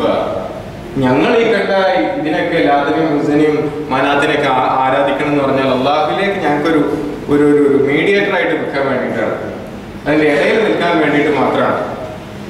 ഏത് കാലഘട്ടത്തിലും നമ്മൾ ഇബാദത്തിന്റെ കാര്യത്തിൽ വളരെ ശ്രദ്ധിക്കേണ്ട ഒരു പ്രസക്തമായ ഒരു സംസാരം തന്നെയാണ്. എന്തായാലും അബ്ദുൽ മുത്തലിബ് പല സീറയുടെ ഗ്രന്ഥകർത്താക്കളും പറയുന്നത് അബ്ദുൽ മുത്തലിബ് ഒരിക്കലും ഹുബലിനെ ആരാധിച്ചിട്ടില്ല എന്നാണ്. കഅബയുടെ ഉള്ളിൽ അതുണ്ടായിരുന്നു. ഈ കഅബയുടെ ഉള്ളിൽ അത് ഉണ്ടായിരിക്കെ കഅബയിൽ ആരാധന നടത്തിയില്ല അബ്ദുൽ മുത്തലിബ് എന്ന് നമ്മൾ ആശ്ചര്യപ്പെടണമെന്നില്ല. ഞാൻ ബോധപൂർവ്വം ശ്രമിക്കുന്നതാണ്. റസൂൽ സല്ലല്ലാഹു അലൈഹി വസല്ലമയുടെ പിതാമഹൻ ഹുബലിനെ ആരാധിച്ചിട്ടില്ല എന്ന് വരുത്താൻ വേണ്ടി ഞാൻ ശ്രമിക്കുക തന്നെയാണ്. പക്ഷെ ആ ശ്രമിക്കുന്നതിൽ ലോജിക്കില്ല എന്ന് നിങ്ങൾ ചിന്തിക്കാവുന്നതാണ്. അബ്ദുൽ മുത്തലിബ് കഅബയുടെ ഉള്ളിൽ ഹുബലും മറ്റനേകം വിഗ്രഹങ്ങൾ ഉണ്ടായിരിക്കെ കഅബയിൽ ചെന്ന് ആരാധിച്ചില്ല, ശരിയാണ്. പക്ഷെ അവരെ സംബന്ധിച്ചിടത്തോളം കഅബയുടെ ഉള്ളിൽ എന്തിരിക്കുന്നു എന്നുള്ളതൊരു പ്രശ്നമേ അല്ല, പ്രശ്നമേ ആയിരുന്നില്ല എന്ന് ഞാൻ പറയുന്നത്. Muhammad his life based on the earliest sources എന്ന വളരെ നല്ലൊരു പുസ്തകമാണ്. മാർട്ടിൻ ലൂയിസ് എഴുതിയിട്ടുള്ള സീറയിലെ വളരെ നല്ല പുസ്തകമാണ്. ഒരു പക്ഷെ നിങ്ങൾ എന്നോട് ഏത് പുസ്തകമാണ് സീറയുടെ കാര്യത്തിൽ ഒറ്റ പുസ്തകം വായിക്കാൻ നല്ലതെന്ന് ചോദിച്ചു കഴിഞ്ഞാൽ, ചില പ്രശ്നങ്ങളൊക്കെ ചില ഏരിയയിലുണ്ട് എങ്കിൽ പോലും ഞാൻ സജസ്റ്റ് ചെയ്യും ഒന്നുകിൽ ഏത് മാർട്ടിൻ ലൂയിസിന്റെ ഈ പുസ്തകം, അല്ലെങ്കിൽ അറബിയിൽ റഹീഖുൽ മഖ്തൂം. ഇത് രണ്ടും സീറയുടെ എല്ലാ പരമാവധി ഭാഗങ്ങളും ഉൾക്കൊള്ളിച്ചുകൊണ്ട് എഴുതിയതാണ്. ചില വിയോജിപ്പുള്ള ഭാഗങ്ങളുണ്ട്, റിസർച്ച് നടത്തുമ്പോൾ ആർക്കും തെറ്റിപ്പോകും, അത് നമ്മൾ തിരിച്ചറിയേണ്ട ചില ഏരിയകളുണ്ട്.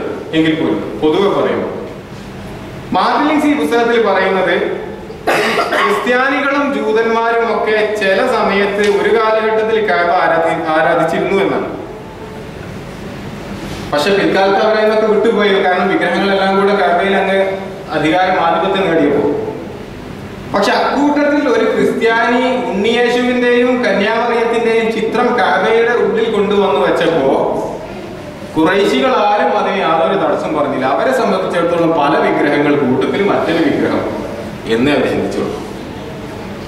നിങ്ങൾ വിഷയത്തിന്റെ ആഴത്തിൽ ചിന്തിക്കേണ്ടതായി.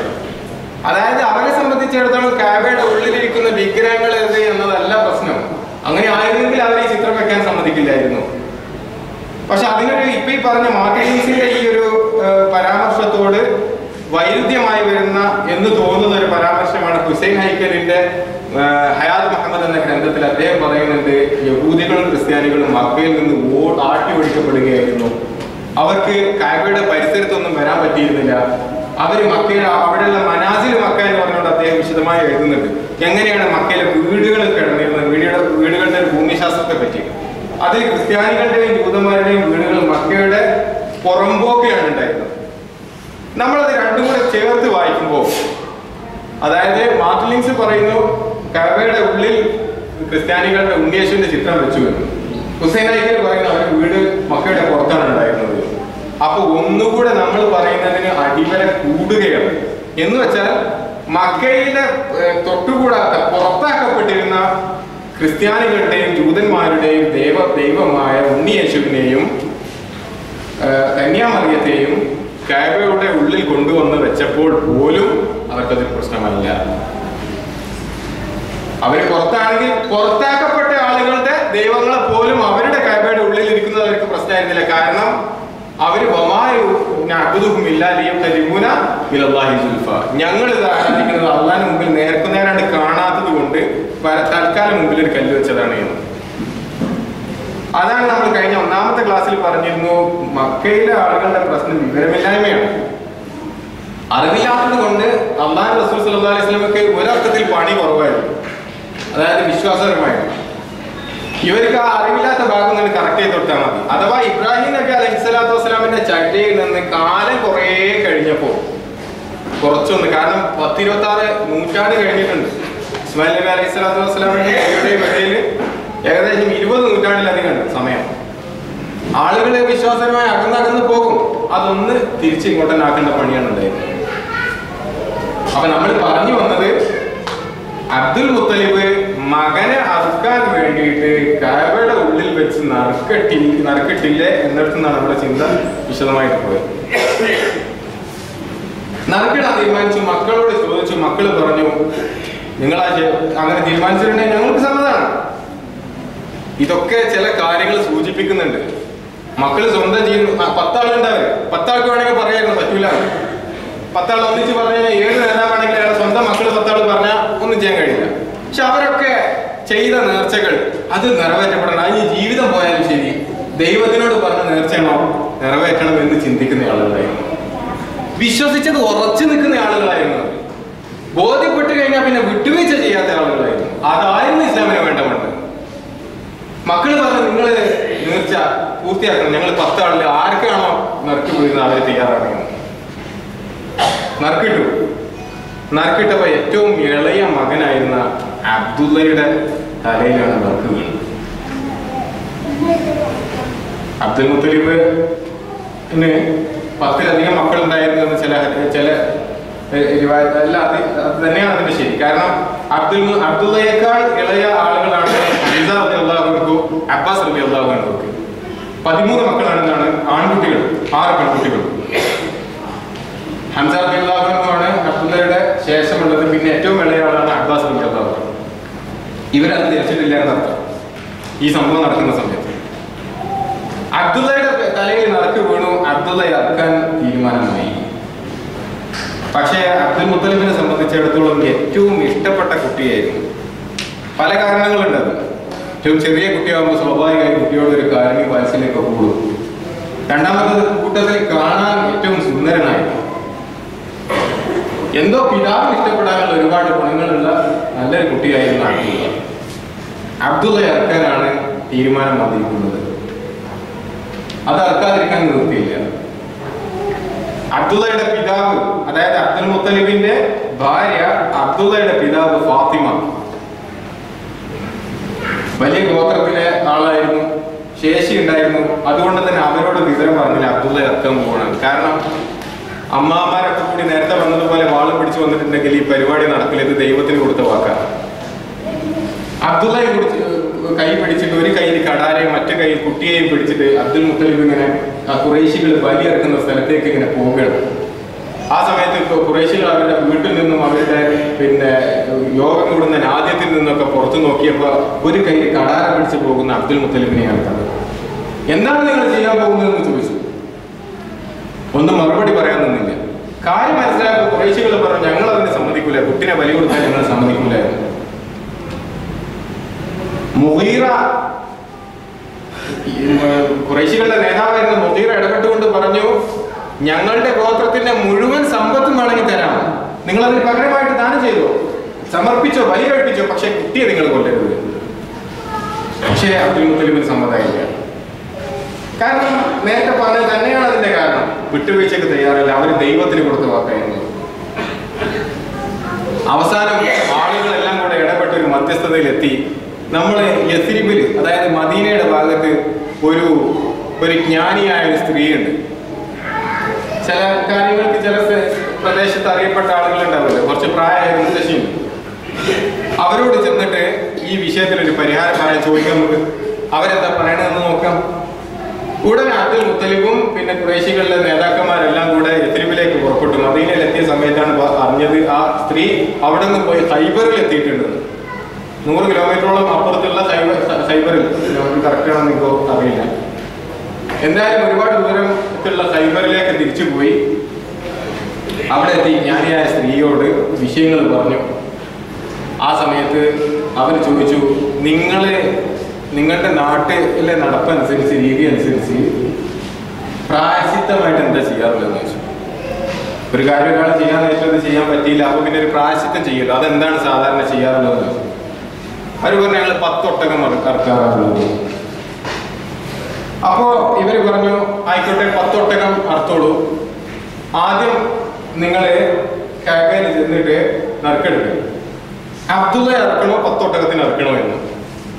ആർക്കാണോ നറുക്ക് വീണ, അബ്ദുള്ളക്ക് നറുക്ക് വീഴാണെങ്കിൽ വീണ്ടും 10നെയും കൂടെ കൂട്ടുക, എന്നിട്ട് വീണ്ടും നറുക്ക് നോക്കുക. വീണ്ടും അബ്ദുള്ളക്ക വീണെങ്കിൽ വീണ്ടും നറുക്കെടുക്കുക.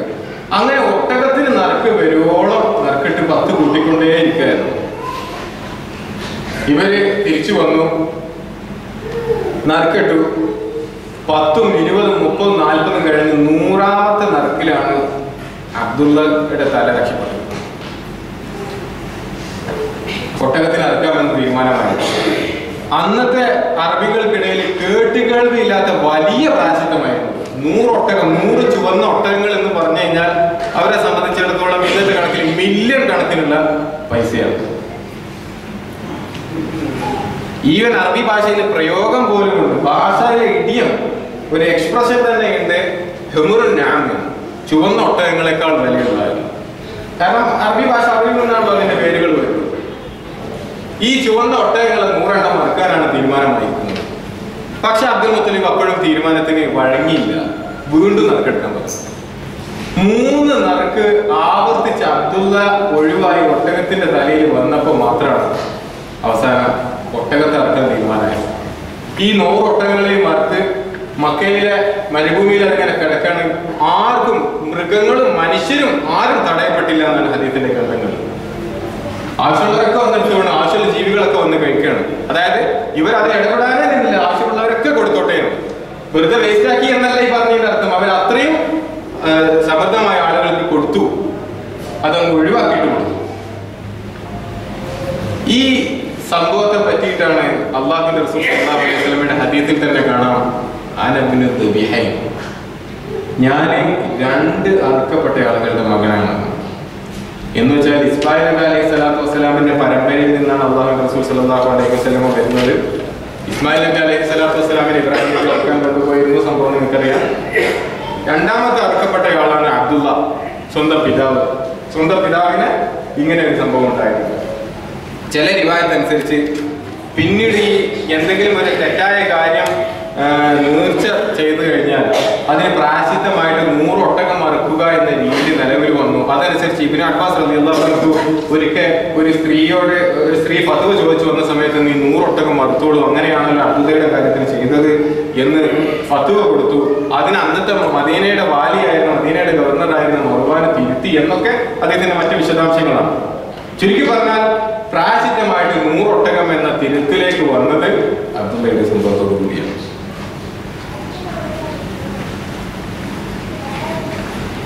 തഫ്സീർ ഇബ്നു കസീറിൽ പറയുന്നു, റസൂലിന്റെ അടുത്ത് ഒരു അറാബി വന്നിട്ട് ചോദിക്കുക, ഞങ്ങളുടെ നാട്ടിലാകെ പ്രശ്നവും പരാതി കൈവട്ടുമാണ്, അതുകൊണ്ട് യാ റസൂലല്ലാഹ് ഉദ് അലയ്യ മിമ്മാ അഫാ അല്ലാഹു അലൈക യബ്ന ദബീഹൈൻ, 2 അറുക്കപ്പെട്ട ആളുകളുടെ മകനെ നിന്റെ അടുത്ത് അള്ളാഹു തന്നിട്ടുള്ള സ്വത്തിൽ നിന്ന് ഞങ്ങൾക്ക് ഇങ്ങോട്ട് കാട്ടുന്നു. അതായത് അറബികളുടെ ശൈലിയാണ്.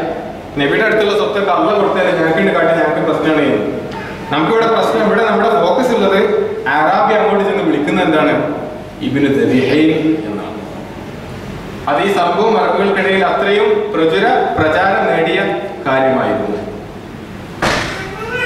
ഈ സംഭവം അതിന്റെ മൊത്തത്തിലുള്ള അതിന്റെ ഒരു സൂചന എന്ന് പറയുന്നത് അബ്ദുൽ മുത്തലിബ് ശക്തമായ ദൈവവിശ്വാസിയായിരുന്നു എന്നും അദ്ദേഹത്തിന്റെ നിശ്ചയദാർഢ്യം അചഞ്ചലമായിരുന്നു എന്നുമാണ്. മൂന്നാമത്തെ അതിലേറെ പ്രസക്തമായിട്ടുള്ള ഒരു സംഭവം ഒന്ന് സംസം വീണ്ടെടുത്തു എന്നതാണ്. അബ്ദുൽ മുത്തലിബിന്റെ ജീവിതത്തിൽ റസൂലിന്റെ പിതാക്കന്മാരെ മക്കയിലെ വലിയ കുലജാതന്മാരായിരുന്നു എന്ന് പറയുന്നത് വെറുതെ അല്ല. കുലജാതന്മാരായതിനു ശേഷമാണ് നബി സല്ലല്ലാഹു അലൈഹി വസല്ലം വന്നത് പോയി, അല്ലാതെ നബി അങ്ങനെ ആയതുകൊണ്ട് കുലജാതനായി മാറിയതല്ല. അത് വേറെ രീതിയിലുള്ള അവരുടെ മാറ്റങ്ങൾ ഒരുപാട് വന്നിട്ടുണ്ട്. ഈ മുത്തലിബിനെ കുറിച്ച് നമ്മൾ പഠിക്കുന്നത് തന്നെ നബി ഉണ്ടായതുകൊണ്ടാണ്. അല്ലെങ്കിൽ എത്ര ഗോത്രനേതാക്കന്മാർ കഴിഞ്ഞു പോയി. ആർക്ക് അറിയാമായിരുന്നു അബ്ദുൽ മുത്തലിബിനെ കുറിച്ച്? ആര് പഠിക്കുമായിരുന്നു ഹിഷാമിനെ കുറിച്ച്, ഹാഷിമിനെ കുറിച്ച്? ആർക്ക് പഠിക്കേണ്ടി വരുമായിരുന്നു ഖുസൈബ് ബിൻ കിലാബിനെ കുറിച്ച്? നമ്മുടെ റസൂൽ അതിന്റെ ഇടയ്ക്കൊരു പാലം നമുക്ക് ഇട്ട് തന്നിട്ടില്ലായിരുന്നുവെങ്കിൽ റസൂലാണ് ഇതിനെല്ലാം കാരണം ഉണ്ടായത്. അവരുടെ പേരുകൾ ചരിത്രത്തിൽ ഇത്ര അചഞ്ചലമായി നീക്കപ്പെടാൻ കഴിയാത്ത കനമുള്ള ലിപികളാൽ എഴുതപ്പെട്ടത് റസൂൽ അതിന്റെ ഇടയിൽ ഉണ്ടായതുകൊണ്ടാണ് സല്ലല്ലാഹു അലൈഹി വസല്ലം. മൂന്നാമത്തെ സംഭവം ആനക്കലഹമാണ്. ആനവർഷം, ആന സംഭവം എന്നൊക്കെ നമ്മൾ ആനക്കലഹം എന്നാണ് നമ്മൾ മദ്രസയിലൊക്കെ അതിനെപ്പറ്റി പഠിക്കാറുണ്ട്. പരിശുദ്ധ ഖുർആനിൽ നമ്മൾ ഓതാറുണ്ട്, അലം തറ കൈഫ ഫഅല റബ്ബുക ബി അസ്ഹാബിൽ ഫീൽ, നീ കണ്ടില്ലേ ആന സംഘത്തെ പറ്റി ആന സംഘത്തെ അല്ലാഹു എന്താണ് ചെയ്തത് എന്ന്. അലം യജഅൽ കൈദഹും ഫീ തുദ്ലീൽ, അവരുടെ തന്ത്രങ്ങളൊക്കെ അല്ലാഹു പൊളിച്ചു കളഞ്ഞില്ലേ. വജഅലഹും കഅസ്ഫിൻ മഅ്കൂൽ എന്നാണ് അവസാനം പറഞ്ഞത്. അവരെ കന്നുകാലികളെ തിന്ന് തുപ്പിയ വൈക്കോല് പോലെ ചതച്ച ലക്ഷ്യങ്ങൾ കളഞ്ഞില്ലേ. ഈ സൂറത്ത് നമ്മളെ സംബന്ധിച്ചിടത്തോളം റമദാൻ വരുന്ന സമയത്ത് തറാവീഹ് പെട്ടെന്ന് തീരാൻ വേണ്ടി ആവർത്തിച്ച് ഓതുന്ന സൂറത്ത് മാത്രമായി മാറിയിട്ടുണ്ട്. പക്ഷേ ഈ സംഭവത്തിന് നമ്മൾ വിചാരിക്കുന്നതിനേക്കാൾ എത്രയോ അപ്പുറത്ത് പ്രാധാന്യമുണ്ട് ഇസ്ലാമിന്റെ വളർച്ചയുടെ ഘട്ടത്തിൽ. അതായത് അബ്ദുൽ മുത്തലിബിന്റെ ഭരണകാലത്താണ്, ഭരണം എന്ന് ഞാൻ എന്തൊരു സൗകര്യത്തിൽ ഉപയോഗിക്കുകയാണ്, അവിടെ അങ്ങനെ ഭരണമൊന്നും ഉണ്ടായിരുന്നില്ല. അബ്ദുൽ മുത്തലിബ് മക്കയിലെ പ്രധാനിയായി നിൽക്കുന്ന സമയത്താണ് ആമുൽ ഫീൽ ഉണ്ടായിട്ടുള്ളത്. ആമുൽ ഫീൽ സംഭവിക്കുന്നത് അല്ലാഹുവിന്റെ റസൂൽ സല്ലല്ലാഹു അലൈഹി വസല്ലം ജനിക്കുന്നതിന്റെ 50 ദിവസങ്ങൾക്ക് മുമ്പാണ്. ഒരു റിവായത്ത് അനുസരിച്ച് 55 എന്നും ഉണ്ട്.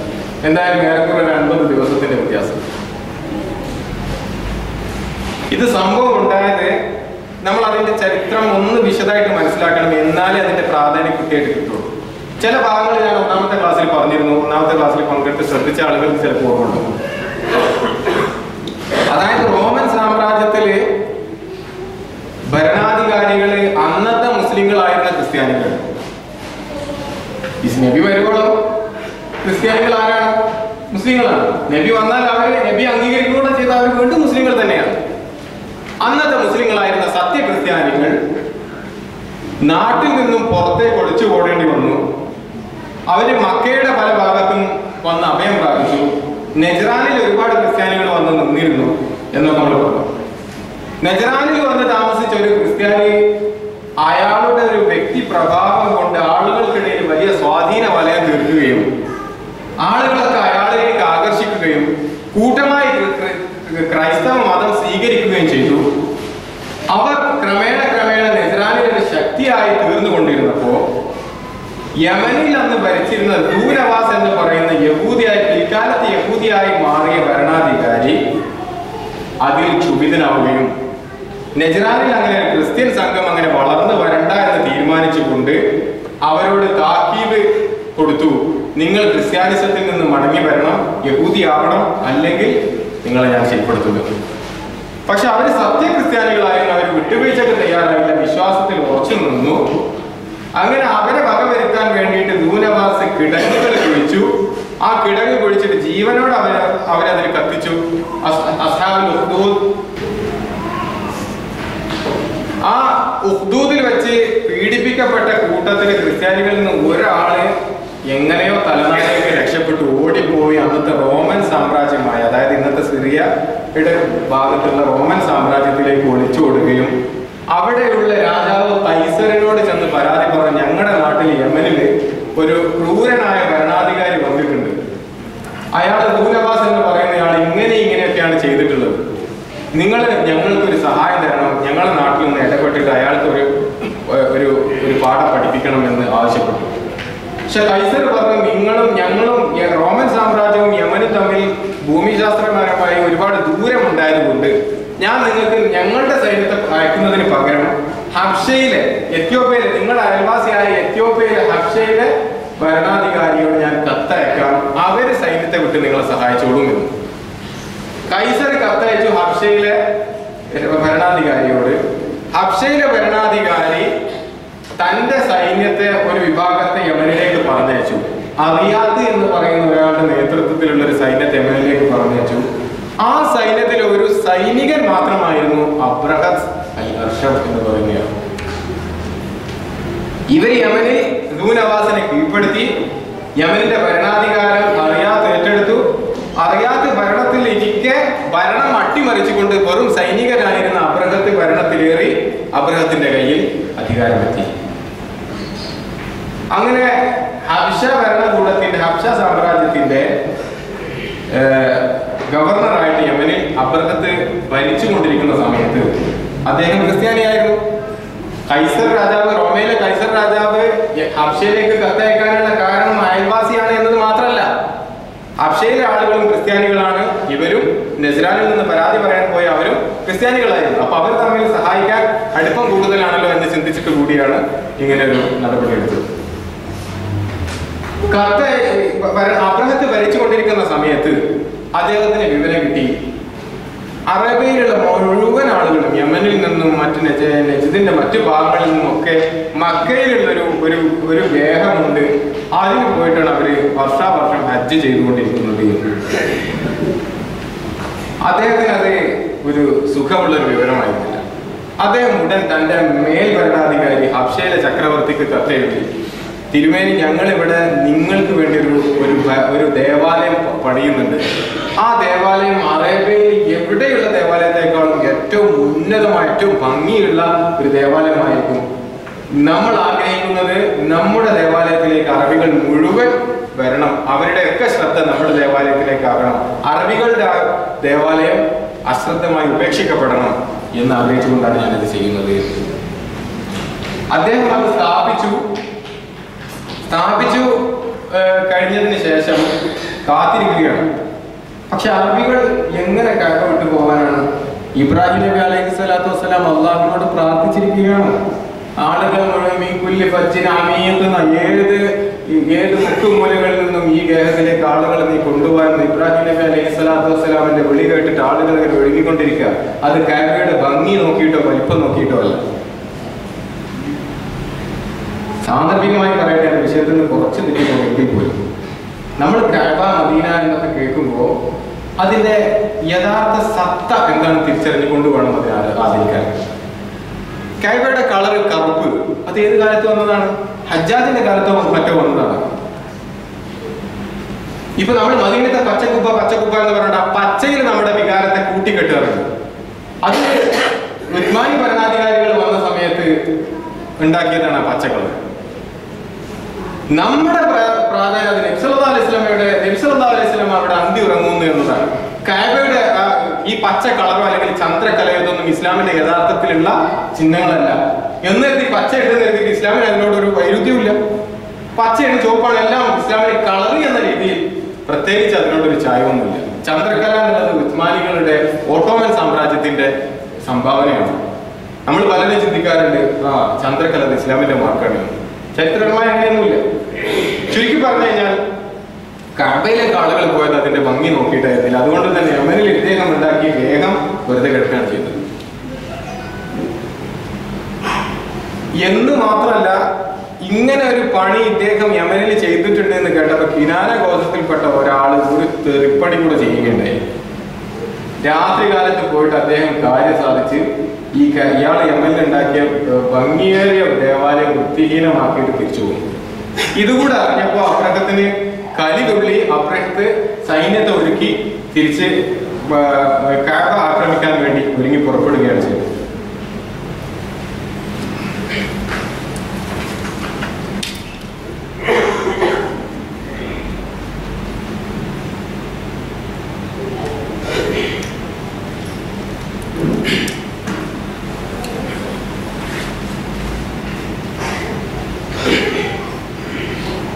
അബ്രഹത്ത് യമനിൽ നിന്നും സൗദിയുടെ അതായത് മക്കയുടെ ഭാഗത്തേക്ക് വരുന്ന സമയത്ത് ഇവരെ തടയാൻ മാത്രമുള്ള ശക്തിയോ ഒത്തൊരുമയോ ഒന്നും അറബികൾക്കിടയിലില്ല. അവർക്ക് അതിനെ പ്രതിരോധിക്കാൻ കഴിയില്ല. എങ്കിൽ പോലും അതിർത്തിയിലുള്ള ചില ഗോത്രങ്ങൾ ഇതിന് പ്രതിരോധം തീർക്കാൻ ശ്രമിച്ചു. അതിൽപ്പെട്ട ഒരാളാണ് നുഫൈൽ ഇബ്നു ഹബീബ് അൽ ഖസാനി എന്ന ആള്. അദ്ദേഹം ഷെഹ്റാന് നാഹിസ് എന്ന് പറയുന്ന രണ്ട് ഗോത്രത്തിലെ ആളുകളൊക്കെ പെട്ടെന്ന് തട്ടിക്കൂട്ടിയിട്ട് ഇങ്ങനെ ഒരാൾ കഅബ പിടിക്കാൻ വരുന്നുണ്ട്, അവരെ പ്രതിരോധിക്കണം എന്ന് പറഞ്ഞിട്ട് ഒരു പ്രതിരോധ വലയം തീർക്കാൻ ശ്രമിച്ചു. പക്ഷെ അത് നേരെ തിരിച്ചാണ് ഫലം ഉണ്ടാക്കി തീർത്തത്.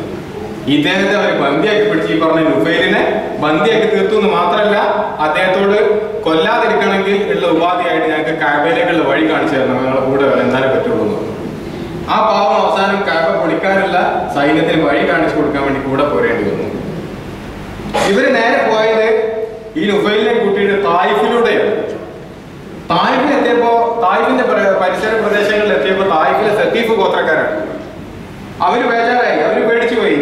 ഞങ്ങളുടെ ദേവാലയം പൊളിക്കാനാവോ വരുന്നത് എന്ന്. നിങ്ങൾ ഓർക്കുന്നുണ്ടാവും, കഴിഞ്ഞ ക്ലാസ്സിൽ നമ്മൾ പറഞ്ഞിരുന്നു, ലാത്ത എന്ന് പറയുന്ന വിഗ്രഹമാണ് അവർ ആരാധിച്ചിരുന്നത്.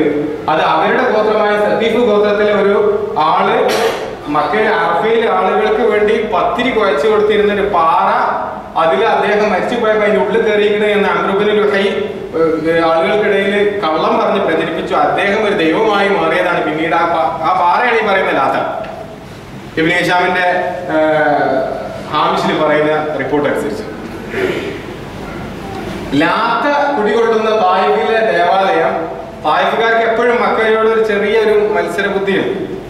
കാരണം അറബിയുടെ ഒരു പച്ച പരവതാനിയാണ് തായിഫ് അന്നും ഇന്നും. മക്കയുടെ അറബിയിൽ രണ്ട് പ്രധാന നഗരങ്ങളാണ് മക്കയും തായിഫും. പക്ഷെ തായിഫിൽ ഒരിക്കലും ആളുകൾ കഅബയിലേക്ക് വരുന്നത് പോലെയുള്ള ആളുകൾ ഒരിക്കലും തായിഫിലേക്ക് കിട്ടിയിട്ടുമില്ല.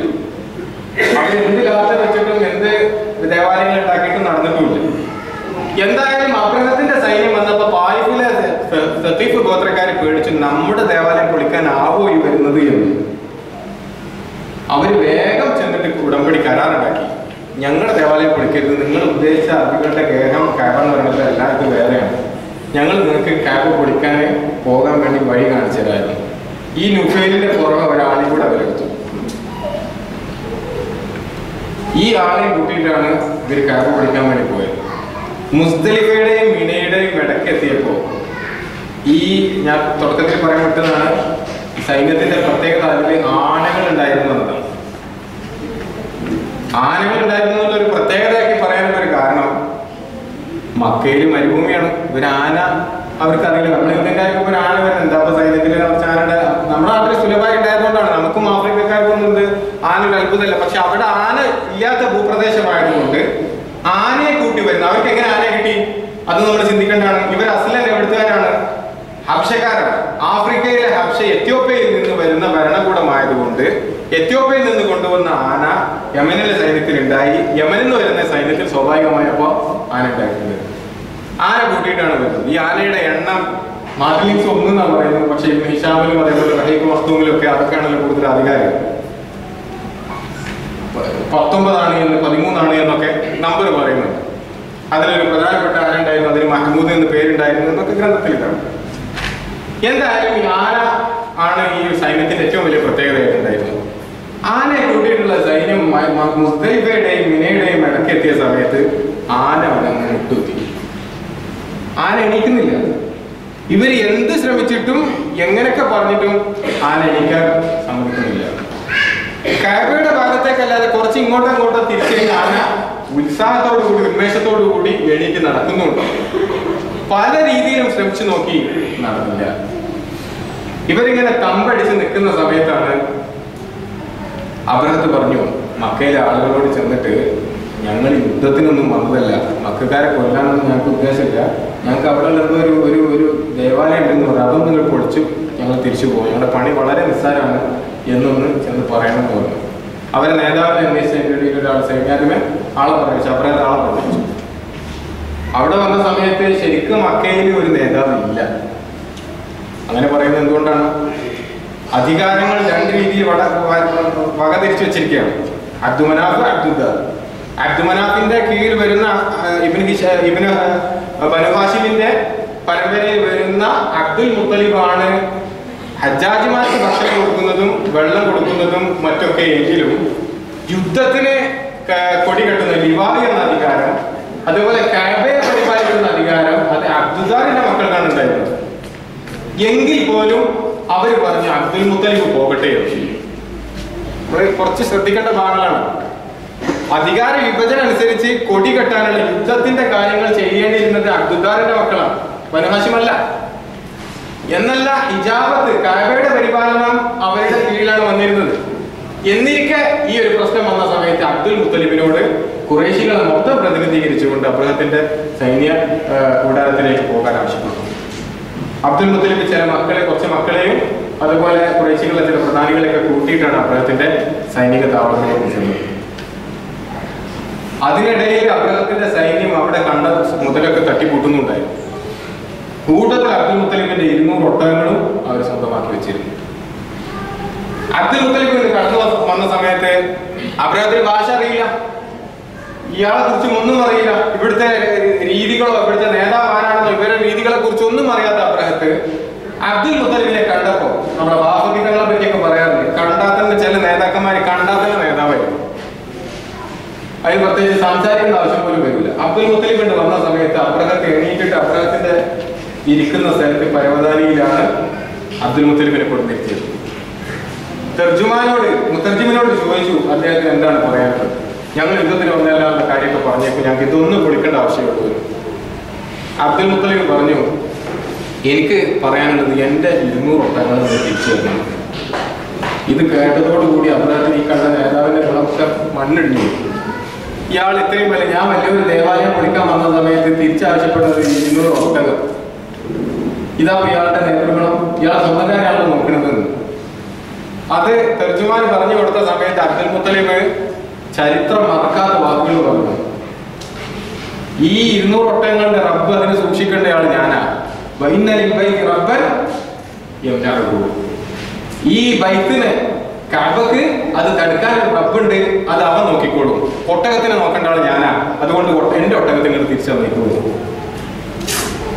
അബ്രഹത്ത് പറയുന്നുണ്ട് നിങ്ങളുടെ റബ്ബിനൊന്നും ചെയ്യാൻ കഴിയില്ലായിരുന്നു. അബ്ദുൽ മുത്തലിബ് പറയുന്നത് നമുക്കിത് നോക്കിക്കാണാമെന്ന്. കുറെ ഈ ഖുറൈശികളുടെ പ്രതിനിധി സംഘം അബ്രഹത്തിനെ തിരിച്ചയക്കാൻ വേണ്ടി തിഹാമ ഭാഗത്തെ സ്വത്തിന്റെ 3/1 കൊടുക്കാമെന്നൊക്കെ അബ്രഹത്തിനോട് പറഞ്ഞു നോക്കി. പക്ഷേ പിന്മാറാൻ തയ്യാറായില്ല. ആന അവിടുന്ന് പോകുന്നില്ല.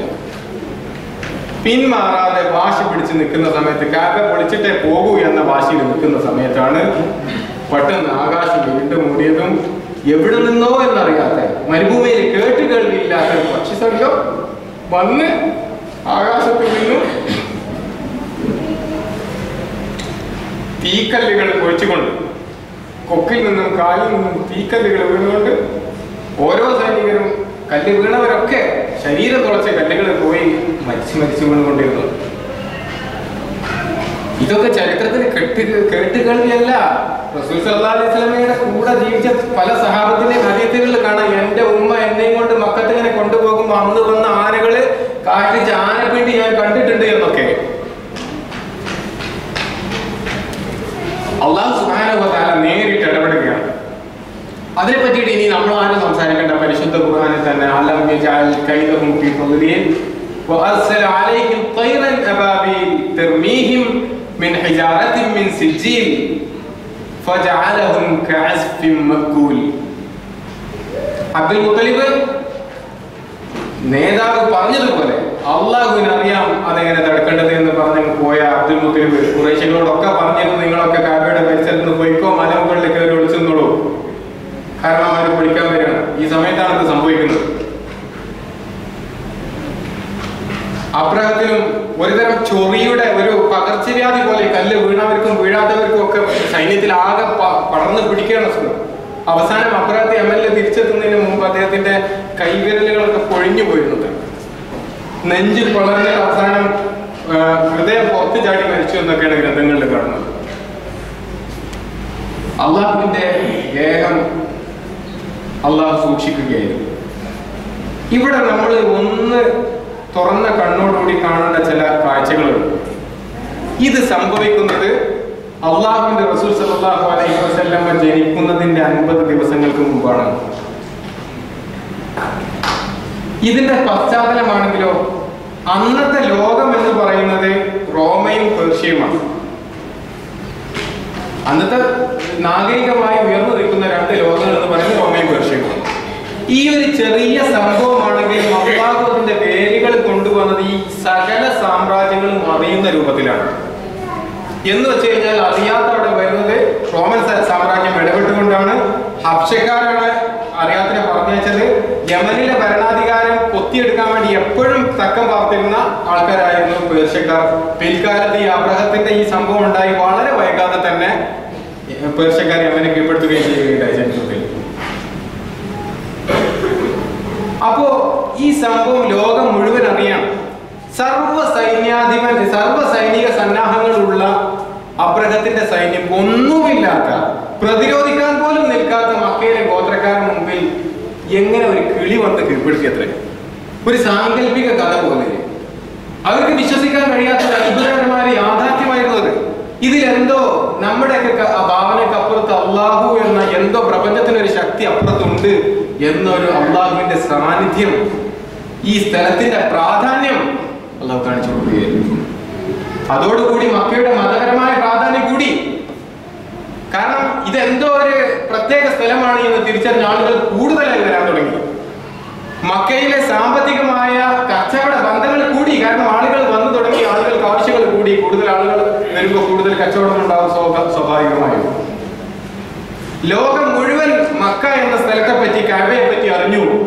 കാരണം കഅബ ഇങ്ങനെ ഒരു അത്ഭുത ഗേഹമാണ് എന്ന് ലോകം മുഴുവൻ ഈ ഒരു സാമ്രാജ്യത്തിന്റെ വഴികളിലൂടെ അറിയുകയുണ്ടായി. അതേസമയത്ത് നമ്മൾ തിരിച്ചറിയേണ്ട മറ്റൊരു ചെറിയൊരു സംഭവം കൂടെ.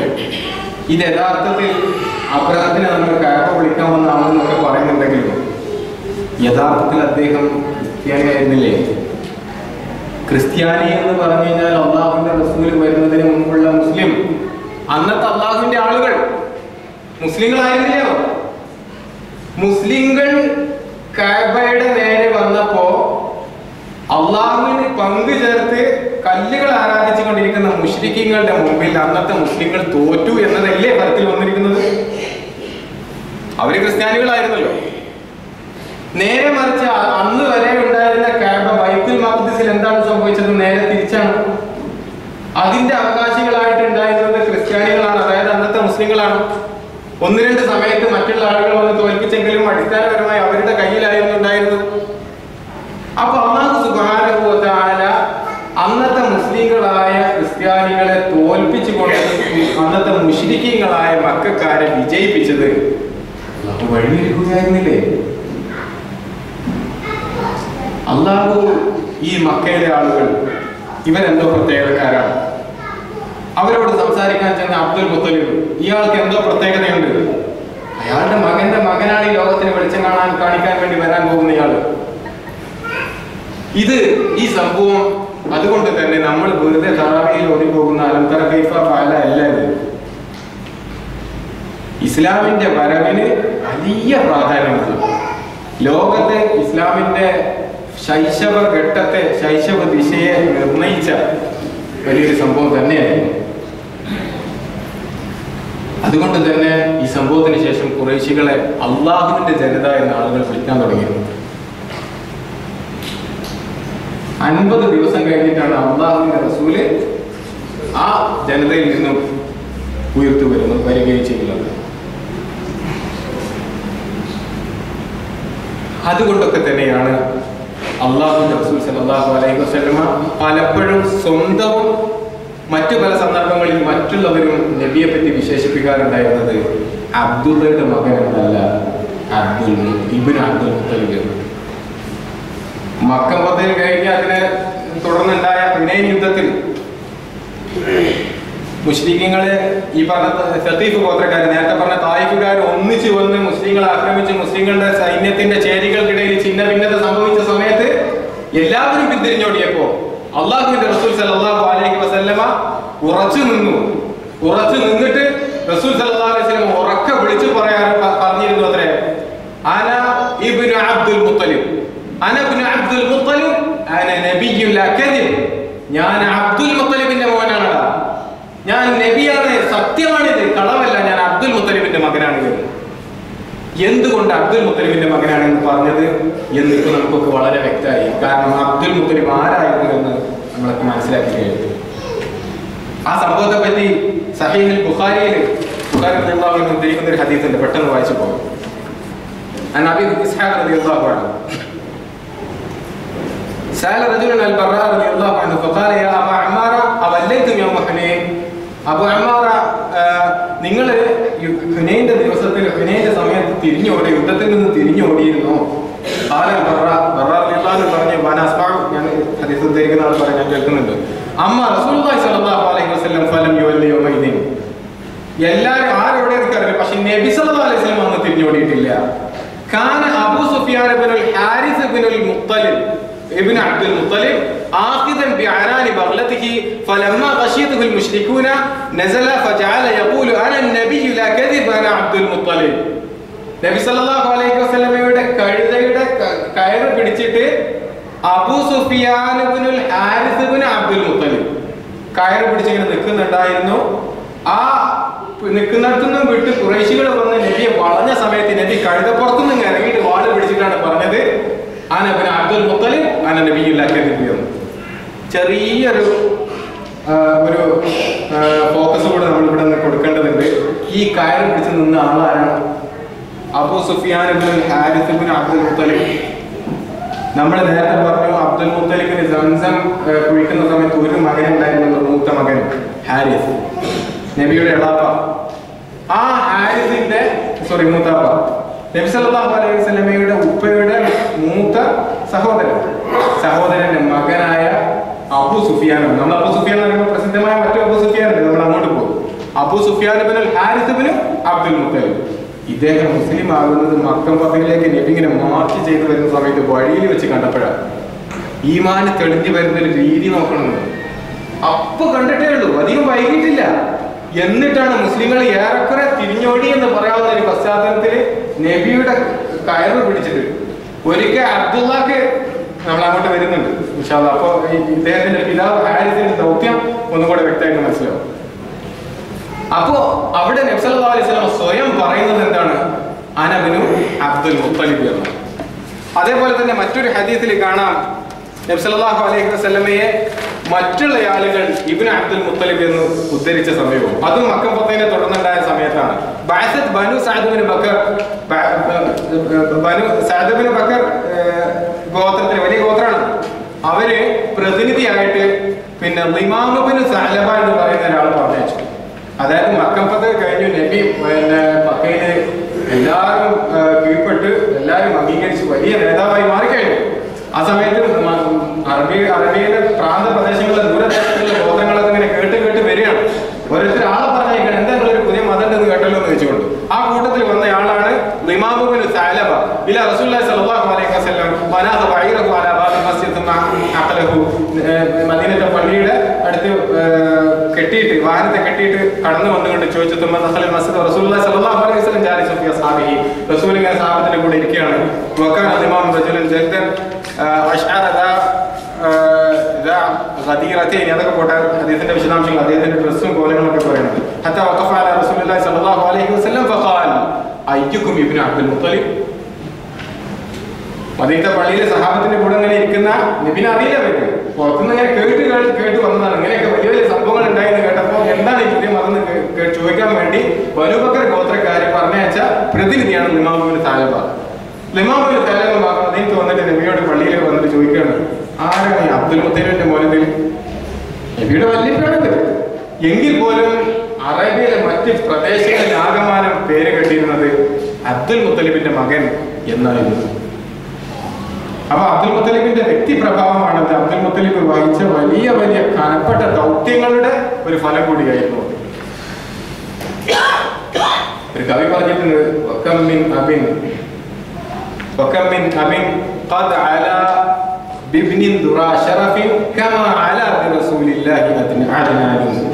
എത്രയെത്ര മക്കളാണ്, എത്രയെത്ര വാപ്പമാരാണ് മക്കളെ കൊണ്ട് അവരങ്ങ് പ്രശസ്തമായി പോകുന്നത്.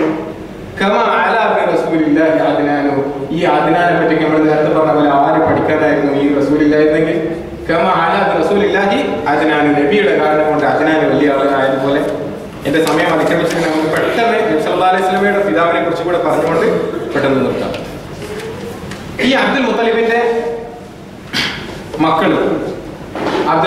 മക്കളിൽ 100 ഒട്ടകത്തിന് ബലി കൊടുത്ത് തിരിച്ചു കിട്ടിയ ജീവനാണ് അബ്ദുൽ. അധികം വൈകാതെ തന്നെ അബ്ദുള്ളക്ക് കല്യാണം കഴിപ്പിച്ചു കൊടുത്തു. ചില സീറയുടെ ഗ്രന്ഥങ്ങളിൽ പറയുന്നു, ഉടനെ തന്നെ അബ്ദുള്ളയും കൂട്ടി ബനു സഹ്റ ഗോത്രത്തിൽ, ഖുറൈശിൽ ഏറ്റവും പ്രധാനപ്പെട്ട ഒരു ശാഖയായിരുന്നത്, അവിടെ പോയിട്ട് വഹബിന്റെ മകളോട്, വഹബ് പറഞ്ഞ അവരുടെ നേതാവായിരുന്നു, വഹബിന്റെ മകൾ ആമിനയോട് കല്യാണം ചോദിച്ചു. അബ്ദുൽ മുത്തലിബ് ചെന്നിട്ട് പറഞ്ഞു, കാരണം മക്കയിൽ ചെവി മുളച്ച് കേൾവില്ലാത്ത സംഭവമാണ്. 100 ഒട്ടകത്തെ ബലി കൊടുത്തിട്ട് ജീവൻ ബാക്കിയായ ആളാണ്. സുമുഖനാണ്, സുന്ദരനാണ്, വ്യക്തിത്വമുള്ള ആളാണ്. അബ്ദുൽ മുത്തലിബിന്റെ മകൻ കൂടിയാണ്. എന്തുകൊണ്ട് വിവാഹ മാർക്കറ്റിൽ ഏറ്റവും വില കൂടിയ മുത്താണ് അബ്ദുള്ള.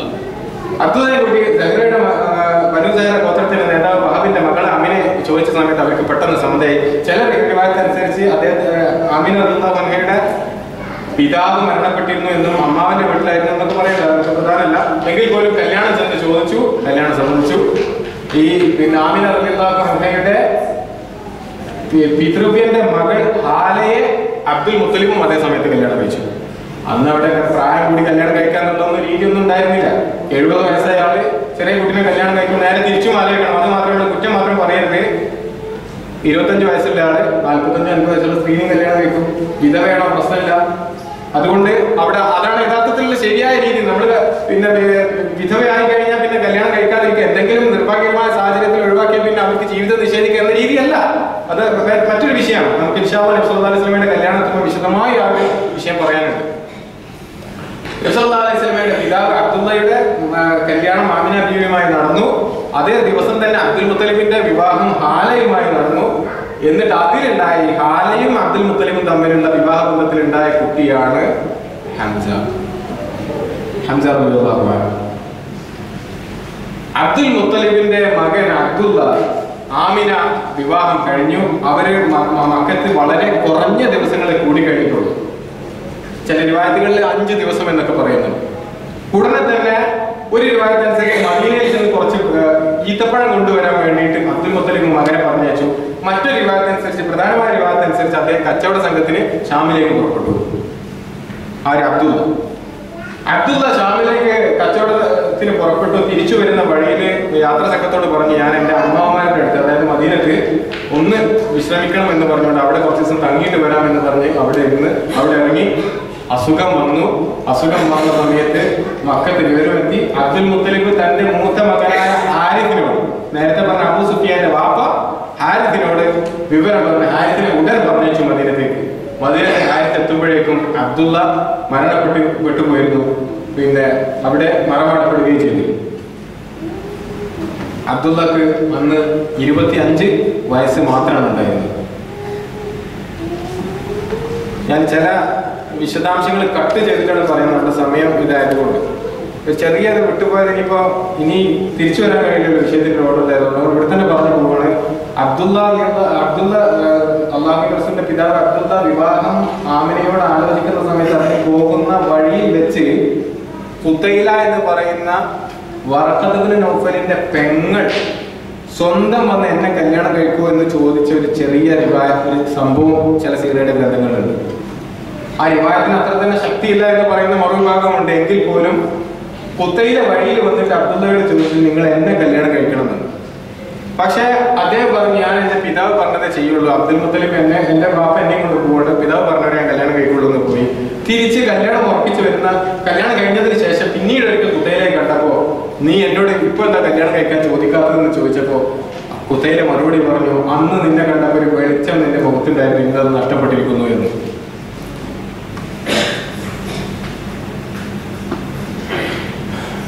അബ്ദുള്ള മരിച്ച സമയത്ത് ബാക്കി ഉണ്ടായിരുന്നത് കുറച്ച് സാധനങ്ങളാണ്. 25 വയസ്സുണ്ടായിരുന്ന അദ്ദേഹത്തിന് സ്വാഭാവികമായിട്ടും പിതാവിന്റെ അനന്തര സ്വത്ത് കിട്ടിയിട്ടുണ്ടാവില്ല.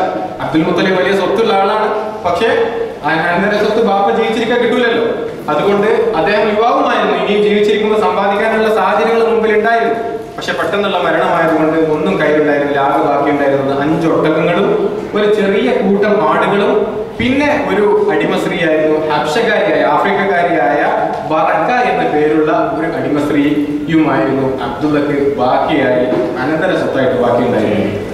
ഈ അനന്തര സ്വത്തിൽ ബാക്കിയുണ്ടായിരുന്ന ബറക്ക എന്ന ആഫ്രിക്കക്കാരിയായ അടിമ റസൂലിന്റെ ജീവിതത്തിൽ നമ്മൾ വളരെ ശ്രദ്ധിച്ച് മനസ്സിലാക്കേണ്ട ഒരു ആള് തന്നെയാണ്.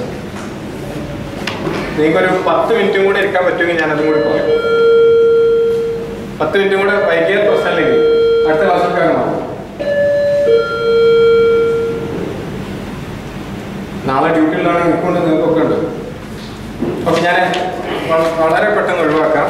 പക്ഷെ ഇവരെ പറ്റി പറയാനുള്ള ഏറ്റവും പറ്റിയ സ്ഥലം ഇവിടെ തന്നെയാണ്. ഈ ബർക്ക എന്ന് പറയുന്ന അടിമ സ്ത്രീയായ ഇവരാണ് റസൂൽ സല്ലല്ലാഹു അലൈഹി വസല്ലമയെ പിന്നീട് വളർത്തിക്കൊണ്ടുവന്ന സ്ത്രീ. നമ്മൾ പഠിച്ചിട്ടുണ്ട് റസൂലിന്റെ ഉപ്പ മരിച്ചു അബ്ദുള്ള, പിന്നീട് ഉമ്മയുടെ സംരക്ഷണത്തിലായി.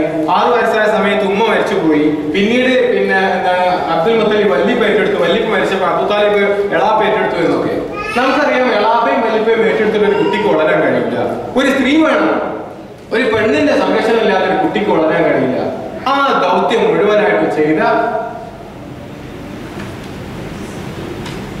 ആളാണ് ബറക്ക. ഈ ബറക്കയെ പറ്റി അള്ളാഹുവിന്റെ റസൂൽ സല്ലല്ലാഹു അലൈഹി വസല്ലമ എപ്പോ വിളിക്കുമ്പോഴും ഉമ്മ എന്ന് വിളിച്ചിട്ടുണ്ട്.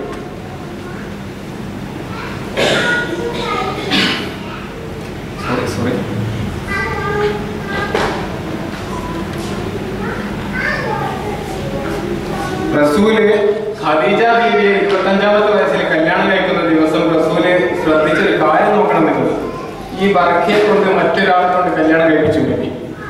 നബിയുടെ കൂടെ കുറച്ചു ദിവസം താമസിച്ചതിന് ശേഷം അവർ മദീനത്തേക്ക് പോയി. മദീനത്തായിരുന്നു ഇയാളുടെ സ്വദേശം. മദീനത്ത് ചെന്ന് ആ ബന്ധത്തിൽ ആ ബറക്ക എന്ന സ്ത്രീക്ക് ഐമൻ എന്ന് പറയുന്ന ഒരു കുട്ടിയുണ്ടായി. അതോടുകൂടി അവരുടെ പേര് ഉമ്മു ഐമൻ എന്നായി. അദ്ദേഹത്തിന് മുഴുവൻ നമ്മൾ കേട്ടിട്ടുണ്ട് ഉമ്മു ഐമൻ എന്നാണ്. ഇവരാണ് ഉമ്മു ഐമൻ.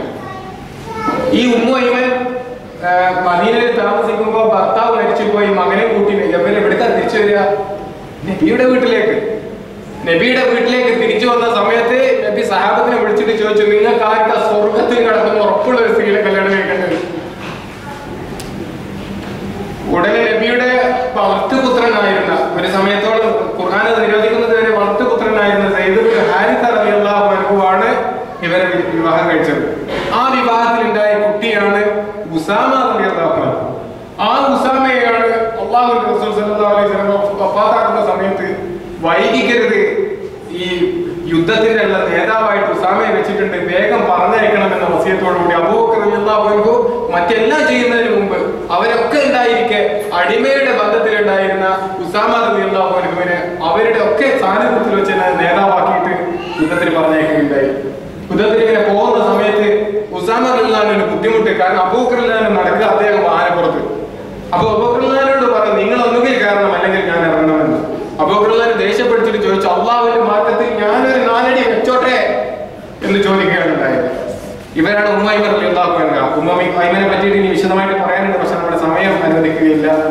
അപ്പോ അള്ളാഹുവിന്റെ റസൂലിൽ ചിത്രത്തിലധികം വ്യക്തമല്ലാത്ത ചില സാന്നിധ്യങ്ങളുണ്ട്. പക്ഷെ അവരെ പറ്റി നബിക്ക് വലിയ വിലയായിരുന്നു. നബി മറ്റാരെക്കാൾ വില കൊടുത്തിട്ടാണ് അവരെ പറ്റി ശ്രദ്ധിച്ചിരുന്നതും അവരുടെ വ്യക്തിപരമായ കാര്യങ്ങളെ തീരുമാനങ്ങളാക്കി കൊടുത്തിരുന്നതും. അതാണ് ആ റസൂലിനെ പിൻപറ്റാൻ നമുക്ക് തൗഫീഖ് തരുമാറാവട്ടെ എന്ന് പ്രാർത്ഥിച്ചുകൊണ്ട് ഇൻഷാ അല്ലാഹ് നമുക്ക് അടുത്ത ക്ലാസ്സുകൾ വല്ലാണ്ട് വൈകാതെ തുടങ്ങണം. ഈ ഡ്യൂട്ടിയുടെ പ്രശ്നം, വിഷയത്തിന്റെ പ്രശ്നം ഒക്കെ പഠിക്കുന്ന എന്നെ സംബന്ധിച്ചിടത്തോളം കേൾക്കാൻ വരുന്ന നിങ്ങൾക്കും ഒക്കെ അതാണ് സൗകര്യമുള്ളത്. പരമാവധി നമുക്ക് 8:30 തന്നെ, നമുക്ക് കൂടുതൽ ആളൊന്നും വേണ്ട. റസൂലിനെ പറ്റി പഠിക്കാൻ താല്പര്യമുള്ള 4 ആളായാലും ഒരു കുഴപ്പമില്ല. വിഷയം പഠിക്കണമെന്നേ ഉള്ളൂ. നമ്മൾ റെക്കോർഡ് ചെയ്യുന്നുണ്ട്, ആവശ്യമുള്ളവർക്ക് പിന്നെ വേണമെങ്കിൽ കേൾക്കും ചെയ്യാം. അപ്പോൾ ഉള്ളവർ കറക്റ്റ് ടൈമിൽ നമുക്ക് ഇൻഷാ അല്ലാഹ് പറ്റുമെങ്കിൽ 8 മണിക്ക്, മാക്സിമം പോയി 8:30. അതിന്റെ അപ്പുറത്തേക്ക് പോവാതെ, പുരസ്കാരത്തിന്റെ സമയം ഇങ്ങനെ ആയതുകൊണ്ട് അതിന്റെ അപ്പുറത്തേക്ക് പോവാതിരിക്കാൻ വേണ്ടി ശ്രമിക്കണം. ബാക്കി ചില കാര്യങ്ങളുണ്ട്. അത് ഇസ്മായിൽ ഉസ്താദ്